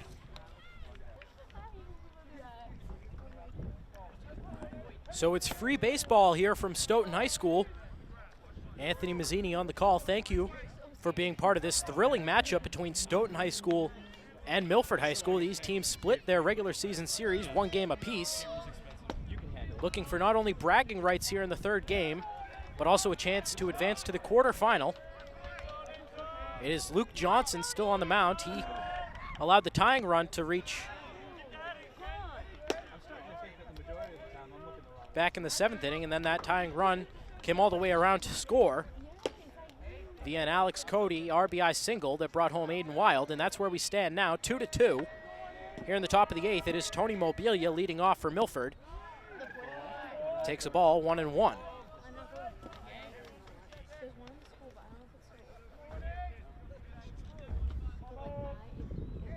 Mobilia 1 for 2 on the day. Also includes a hit by pitch. Tries to bunt again. He did that back in the 4th inning. Taps that one foul this time, however, and it's now a 1-2 count. Doesn't feel like a June day anymore. We might be in playoff baseball here from Stoughton High School, but it feels like a game we're playing at the end of April. Started out as a really nice day, but between cloud cover and the wind, the temperatures dropped drastically, but we play baseball nonetheless. Pitch misses up and away, 2-2.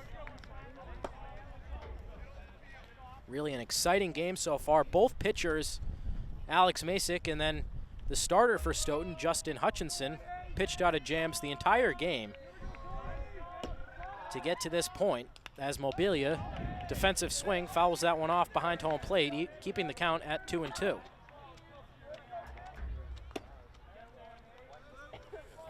Milford looking for its first playoff win since back in 2013 when the Scarlet Hawks beat Hopkinton High School. As Mobilia swings through that one, Johnson gets him with a pitch on the outside corner.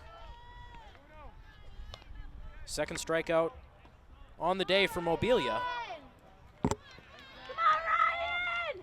You got it, Ryan! And that brings the top of the order back for Milford. It'll be Ryan Gonzalez. 1 for 4 on the day is Gonzalez.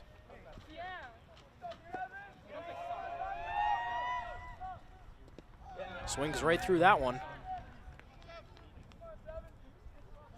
Johnson looks a lot better so far this inning.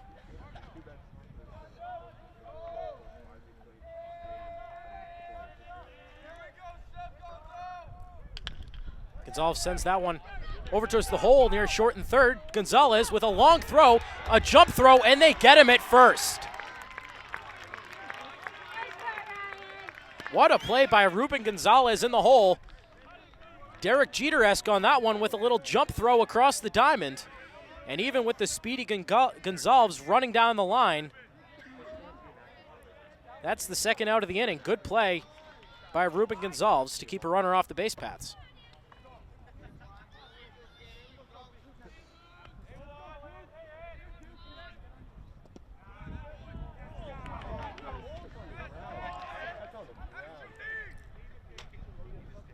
One strike to Arcudi now. Struck out back in the first, singled in the third inning. And then flew out to the center fielder, Pat Haggerty, in the sixth. Looking for his second base hit of the day and to keep this inning alive, but he swings right through that one. Johnson pulled the string. 0-2 the count. If Arcudi can keep the inning alive, it is Aiden Wild on deck. And he will do just that. Arcudi sends a rip into center field. Haggerty down on one knee to field it. And Arcudi is on with his second base hit of the day.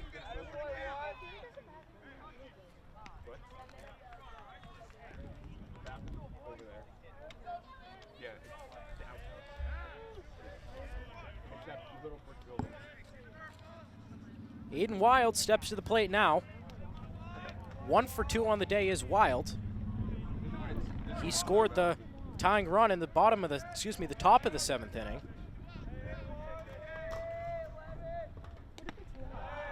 Takes that one high for ball 1. Wild singled back in the first inning. That seemed like an eternity ago, and then walked in a run in the third inning with the bases loaded, then flew out to the catcher, followed by a hit by pitch in the 7th.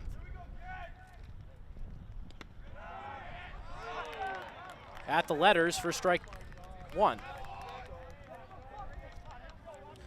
A ball to the gap may score Anthony Arcudi from first base. Has some good speed at first. He has 7 stolen bases on the season.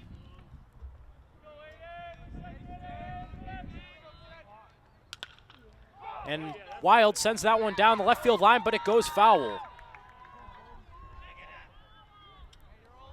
Hooked that one down the left field line. Had a chance to stay fair. That one would have been just the hit Milford needed. Potentially could have scored Arcudi from first. But Wild down in the count, 1-2. 2 outs in this inning, tied 2-2 from Stoughton High School. The winner plays the winner of Greater New Bedford versus Bishop Feehan in the quarterfinal round. That game will be played Monday as Wild looks at a ball high, 2-2.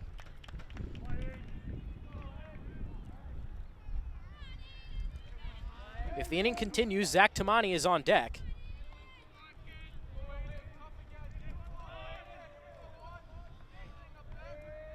Milford again with the heart of their order up in crucial situations. Runner at first is going, that's Arcudi. The throw down by Gibb. And they say they got him on the leg.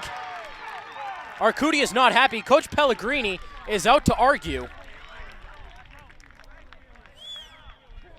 But his brother Jake Gibb, Evan Gibb, throws out Anthony Arcudi trying to steal second base with 2 outs in the top of the 8th inning, but Gibb guns him down. We'll head to the bottom of the 8th. Stoughton looking to win this game with a walk-off hit, tied 2-2. Free baseball here from Stoughton High School. We'll be right back with this 8th inning on Milford TV. Pat Haggerty, Justin Hutchinson, and Nick Hardy due up in this inning. I'm assuming Nick Hardy will not take his turn at the plate after he was replaced in the field by Michael Bate. But it is Haggerty first. 0 for 3 is Haggerty. And including a strikeout in his last at-bat that came back in the 6th inning. We're now in the 8th. Stoughton can win this game with a walk-off hit. Haggerty first pitch swinging, fouls it back to the screen.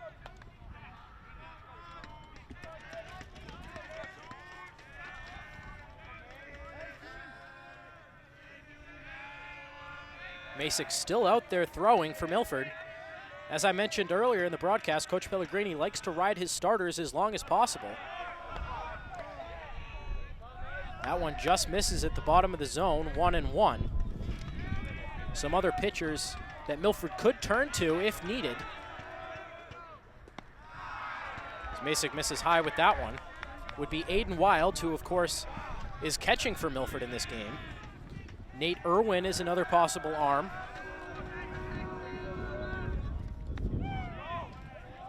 Strike on the breaking pitch from Masick, evens the count at 2-2. Chris Watson is an option. Kevin Cambrola with a little bit of action this season. So there are some options for Milford coming out of the bullpen. You have to imagine in a winner-go-home game, all hands would be on deck. That would go for both sides.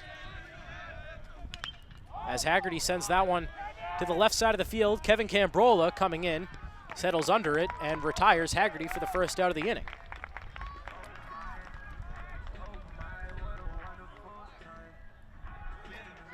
So Haggerty is 0 for 4 on the day, and that'll bring in Justin Hutchinson.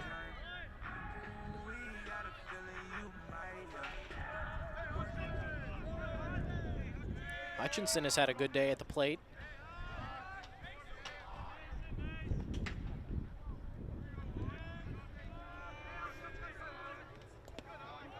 Masick pumps that fastball in on the outside part of the plate. Again, a generous call, it looks like, for strike one. Hutchinson 2 for 3 at the dish. Doubled in the 2nd, singled in the 6th, and then struck out in the 3rd. As he sends a little bloop over to the right side of the field. A little bit of a miscommunication between Allegretza and Arcudi. It's eventually Arcudi who makes the play. And a very quick 2 up and 2 down for Stoughton in the bottom half of the 8th.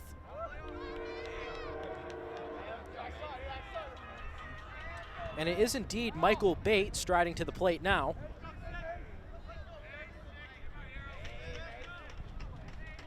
Nick Hardy had been 0 for 1 with a strikeout. He walked twice. But Michael Bate getting his first taste of action today at the plate. That one looked like it might have hit Bate, but he swung and missed, so it will be a strike.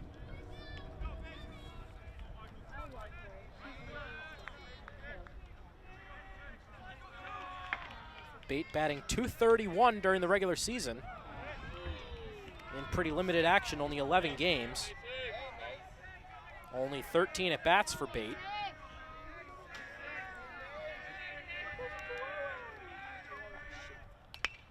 As he sends this one out over to Arcudi at second. Easy throw over to Allegretza at first. And we go to the 9th.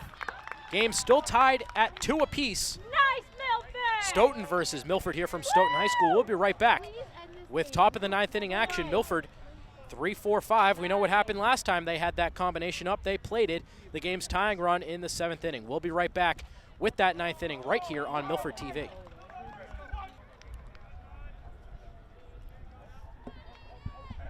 Numerous fans still in attendance here at Stoughton High School. And I don't blame them. It's been a thrilling one from the start. Luke Johnson is still on the mound. This game is tied at 2 apiece.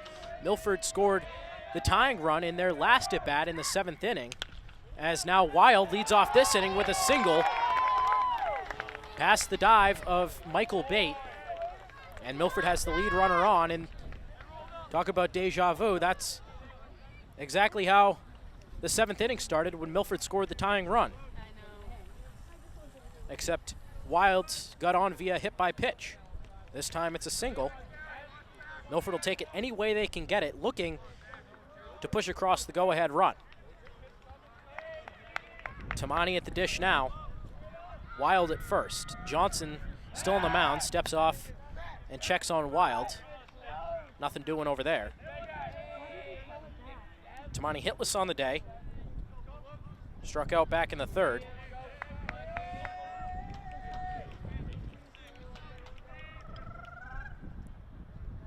Wild is going. Tamani tries to lay a bunt down.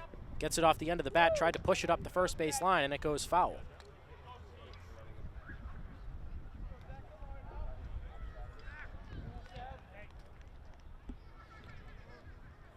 A lot of fans still braving the drop in temperatures. I see a lot of short sleeves around. I, however, have gone for the sweatshirt. A little bit chilly here, especially with the wind blowing. Wild not going this time. Gibb pops up like he was going to throw. Chooses not to, and we go to a 1-1 count.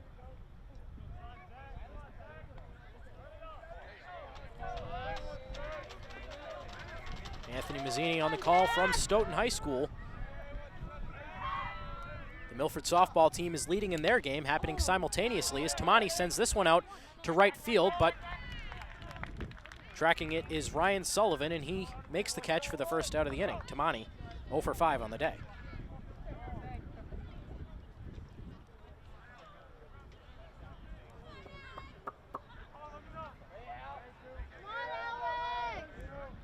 Alex Cody, the hitter now. As I mentioned, the softball team in the 6th inning, 8-0 over Plymouth North.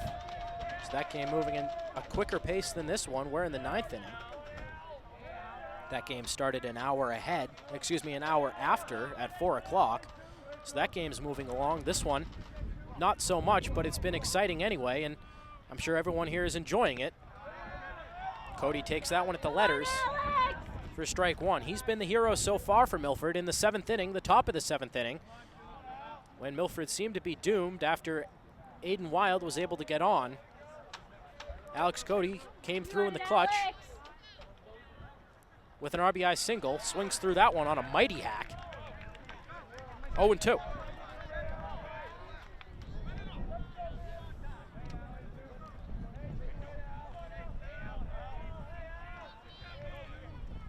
The cheers have been consistent from the Milford dugout all day, and they are still coming in loudly to support their sophomores. He sends that one out to Gonzalez at short.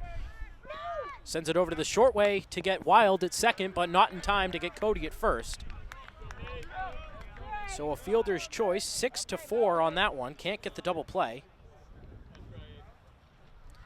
So after Milford got the leadoff runner on with a Wild single, 2 consecutive outs from Zach Tamani, and Alex Cody brings Alex Masick to the plate. Masick still pitching on the mound.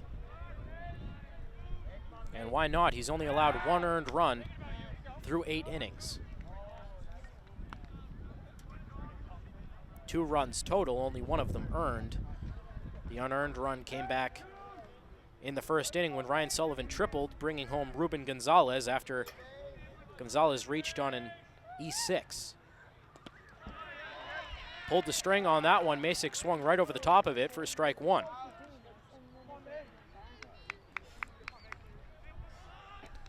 The winner advances to the quarterfinals, this being the 13 versus 4 seed matchup, Milford being the 13, Stoughton the 4. Fouled off at the plate by Masick, 0-2. The winner will play Monday against the winner of Greater New Bedford versus Bishop Feehan.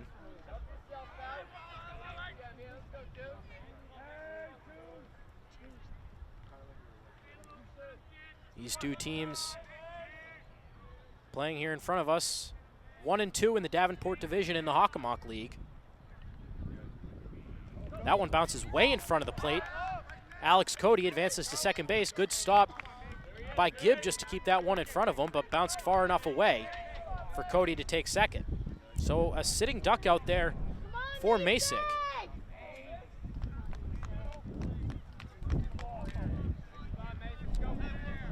He does have 2 hits today, including back-to-back hits in his last 2 at-bats. Also walked in the 4th inning.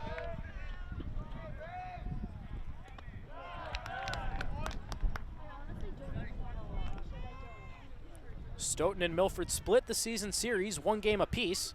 The first game was a blowout, 15-0 Stoughton right here at Stoughton High School. Completely different game today. The other game, an 8-6 win. And we have a balk on the pitcher, Johnson.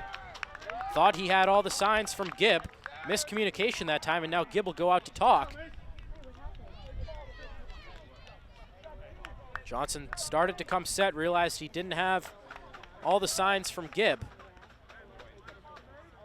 And then paused, and that'll be a balk. And now that duck on the pond is even closer to scoring. That's Cody at third, Masick at the plate.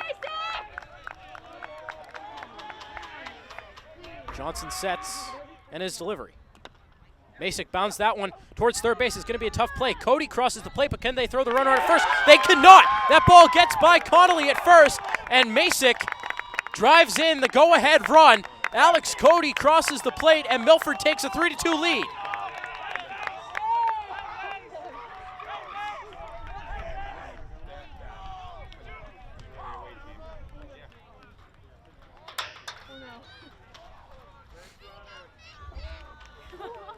Now some raindrops start falling here at Stoughton High School right towards the end of this game.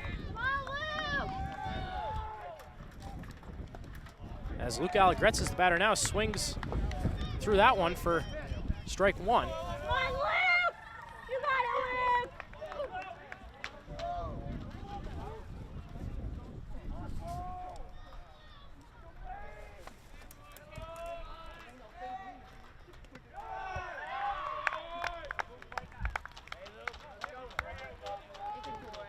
One. 1-1 the count on Allegretz's. The rain starts to fall here at Stoughton High School. Right after Milford plates the go-ahead run, as now Allegretz sends a ground ball out to Gonzalez at short, goes the short way to second base to get Masick, but the damage has been done. Milford plates the go-ahead run. Milford now leads 3-2 after being down most of this game, tied the game in the 7th, and now the go-ahead run here in the 9th. But Stoughton, being the home team, still has their chance. We'll be right back with Stoughton's at bat right here on Milford TV. So Alex Masick is back out there to try to finish what he started. 3-2 Milford here in the bottom of the 9th inning. Some raindrops falling, and the wind is picked up here from Stoughton High School. But it'll be Matt Gallagher, Ruben Gonzalez, and Ryan Sullivan due up in this inning to try to tie the game. If not, Milford goes home with their first playoff victory since back in 2013. Milford, the underdog in this matchup, but as I mentioned earlier in the broadcast, it seemed like forever ago.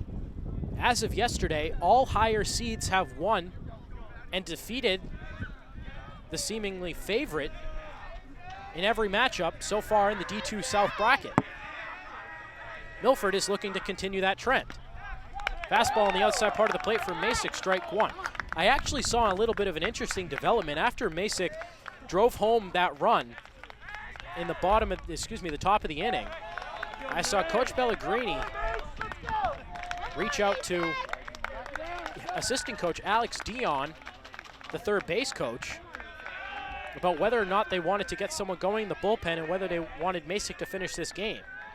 But on such short notice, not being able to get anyone going in time, they stick with Masick, and why not? He's pitched great this afternoon.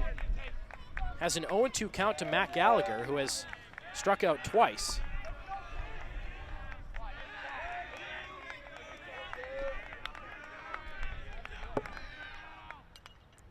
But Gallagher putting up a good at-bat this time, staying alive with 2 strikes.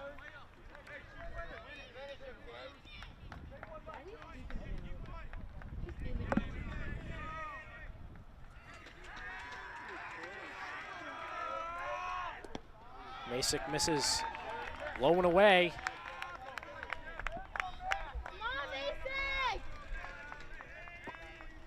If Masick can finish out this inning, Milford will go home victorious. Of course, we're already 2 innings deep into extra innings.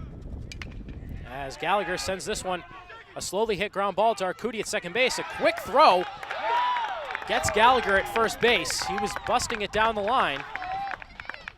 That ball was hit very slowly towards Arcudi, but quick hands by the Milford second baseman. Cuts down Gallagher for the first out of this inning, and back to the top for Ruben Gonzalez.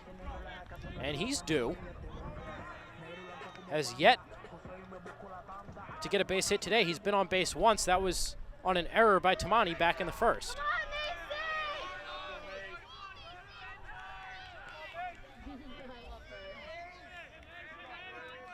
Milford ahead 3-2 from Stoughton High School in the bottom of the ninth inning. Come on, Mason!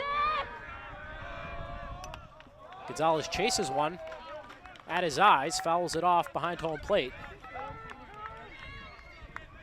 0-1.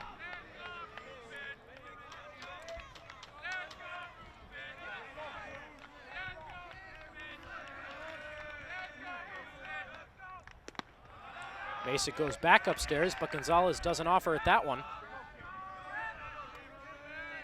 In case you missed it, Alex Masick, who's out on the mound, drove in the so far go-ahead run in the bottom of this last inning. Excuse me, the top of this last inning on an infield single, bringing home Alex Cody, who advanced to third on a balk by pitcher Luke Johnson. As now Gonzalez sends a fly ball out to center field. That's Gonzalez. He ranges back and makes the catch. 2 outs. Milford is 1 out away from a playoff victory and would advance to play the winner of Greater New Bedford versus Bishop Feehan. That game was also scheduled for today. Not sure who the winner of that game is.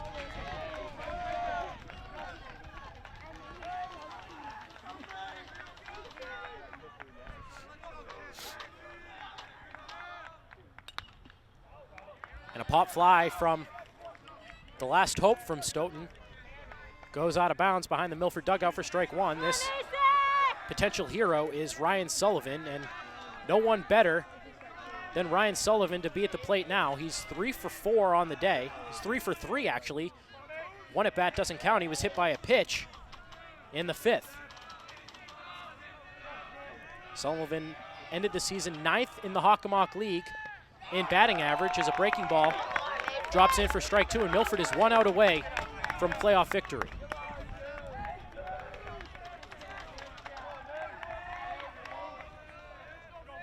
Basic, the windup. Here's the pitch. Bounces in the dirt. 1 ball and 2 strikes. If Sullivan can continue this inning, it will be Jack Connolly on deck.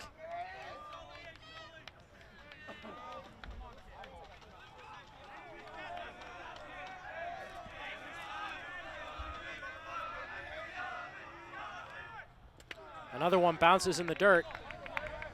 The count evens at 2-2. And of course, right after a couple raindrops fall here, the sun is now peeking through, or trying to anyway. But Masick looking to set down Sullivan for the last out of this game. Another pitch, breaking ball again, misses. The count is run full.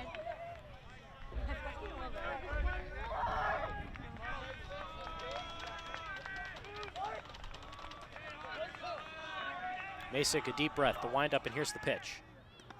And he loses him. Not what Alex Masick wanted to do there. Walks the potential tying run, and now the winning run is at the plate.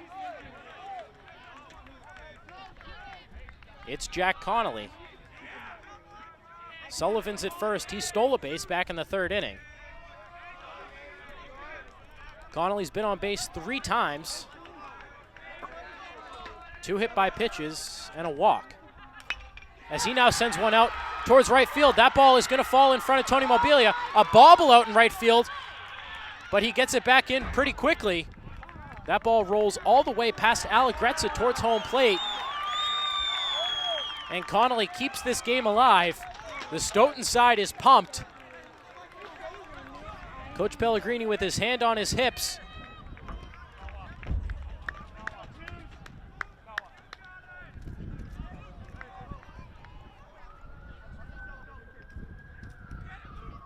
And it looks like we're going to have a pitching change Alex Masick is not happy with this decision. He wants to finish this game out after allowing a single to Jack Connolly, putting runners on the corners.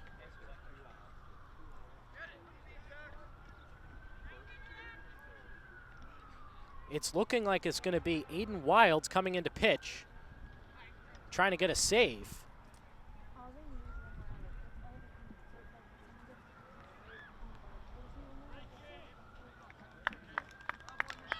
But what a performance by Alex Masick. Noah's so excited. And while all this unfolds, it appears as if Noah Montgomery is going to be the new catcher for Aiden Wilds. Alex Masick departs. We'll take a quick break. We'll be right back for this thrilling ending. Runners on the corners for Stoughton after the Jack Connolly single. But Milford holds a 3-2 lead. We'll be right back for the ending of Milford versus Stoughton right here on Milford TV.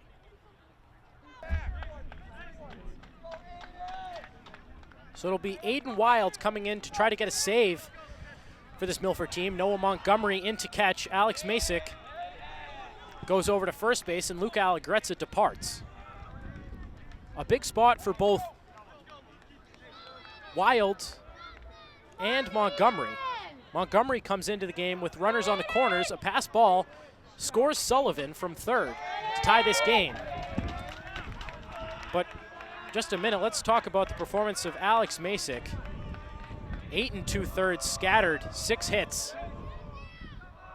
Wild misses high for ball 1. 7 strikeouts on the day. He did walk 4, did Masick, but really pitched out of trouble all day and did a great job of getting Milford to this point. But it's Wild now, misses high, 2-0. Not an easy situation for Wild to come into either. Not only is he inheriting 2 runners on in a pressure situation, he's been catching all day. 3-0. The batter is Luke Johnson, the opposing pitcher right now, and the pitcher of record for Stoughton. Wild pumps a fastball in for strike 1.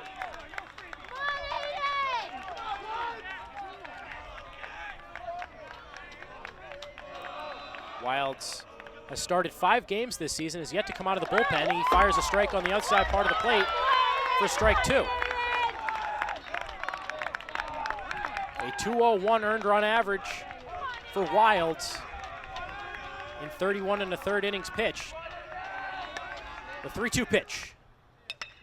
Grounded over to the third baseman, Cody. He fields it cleanly, throws on to Masick at first, and that's it. Milford has won the first round matchup over Stoughton in Stoughton. They advance to the quarterfinal matchup. What a game!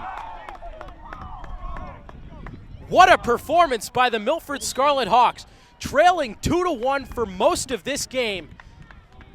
Coming back, scoring the tying run in the 7th inning, and then pushing the game-winning run across in the 9th inning.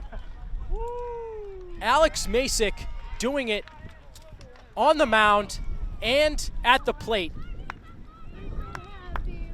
For Masick, 8 2/3 innings pitched, 6 hits, 7 strikeouts, only 1 earned run. And his infield single brought in the game-winning run as Milford advances to the quarterfinal matchup to play the winner of Greater New Bedford versus Bishop Feehan on Monday.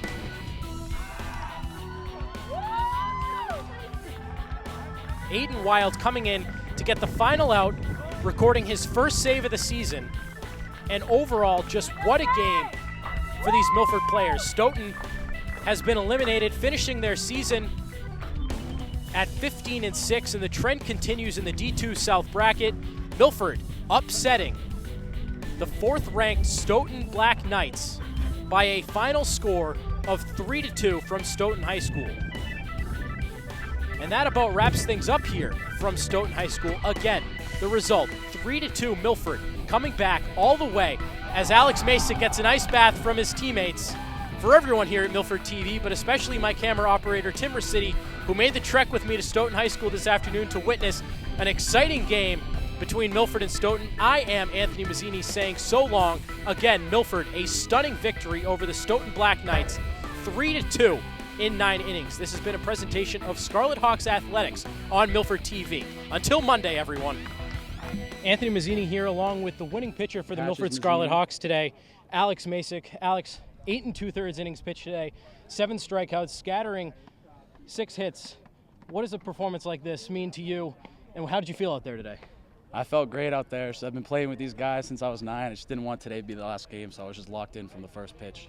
Talk about your command a little bit. You scattered 4 walks in this game. You pitched out of trouble pretty much all game, stranding many runners on base, including a couple instances where there were bases loaded and 1 or no outs. How did you pitch out of those situations today? Well, I just trusted the teammates behind me. I knew they would make the plays, and I had to battle back in some counts when I fell behind, but just got the job done. Advancing to the next round, playing the winner of Greater New Bedford or Bishop Feehan. What are you looking forward to in the next matchup? Just keep it rolling. No one can stop us now. First playoff win since 2013. What does this do for a program like Milford? We had an off year last year, but we just put that behind us and we kept on moving forward. Alex, great job today. Thanks, Patches.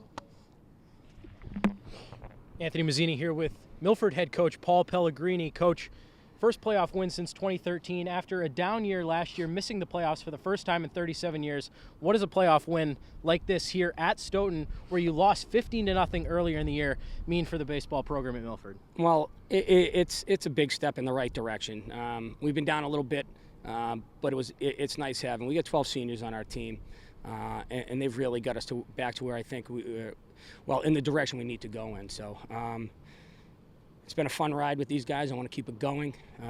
We don't want to win one. We want to win a bunch of them. So this is a good step in the right direction. So talk about your performance from Alex Masick today. Obviously a senior, a leader on this team.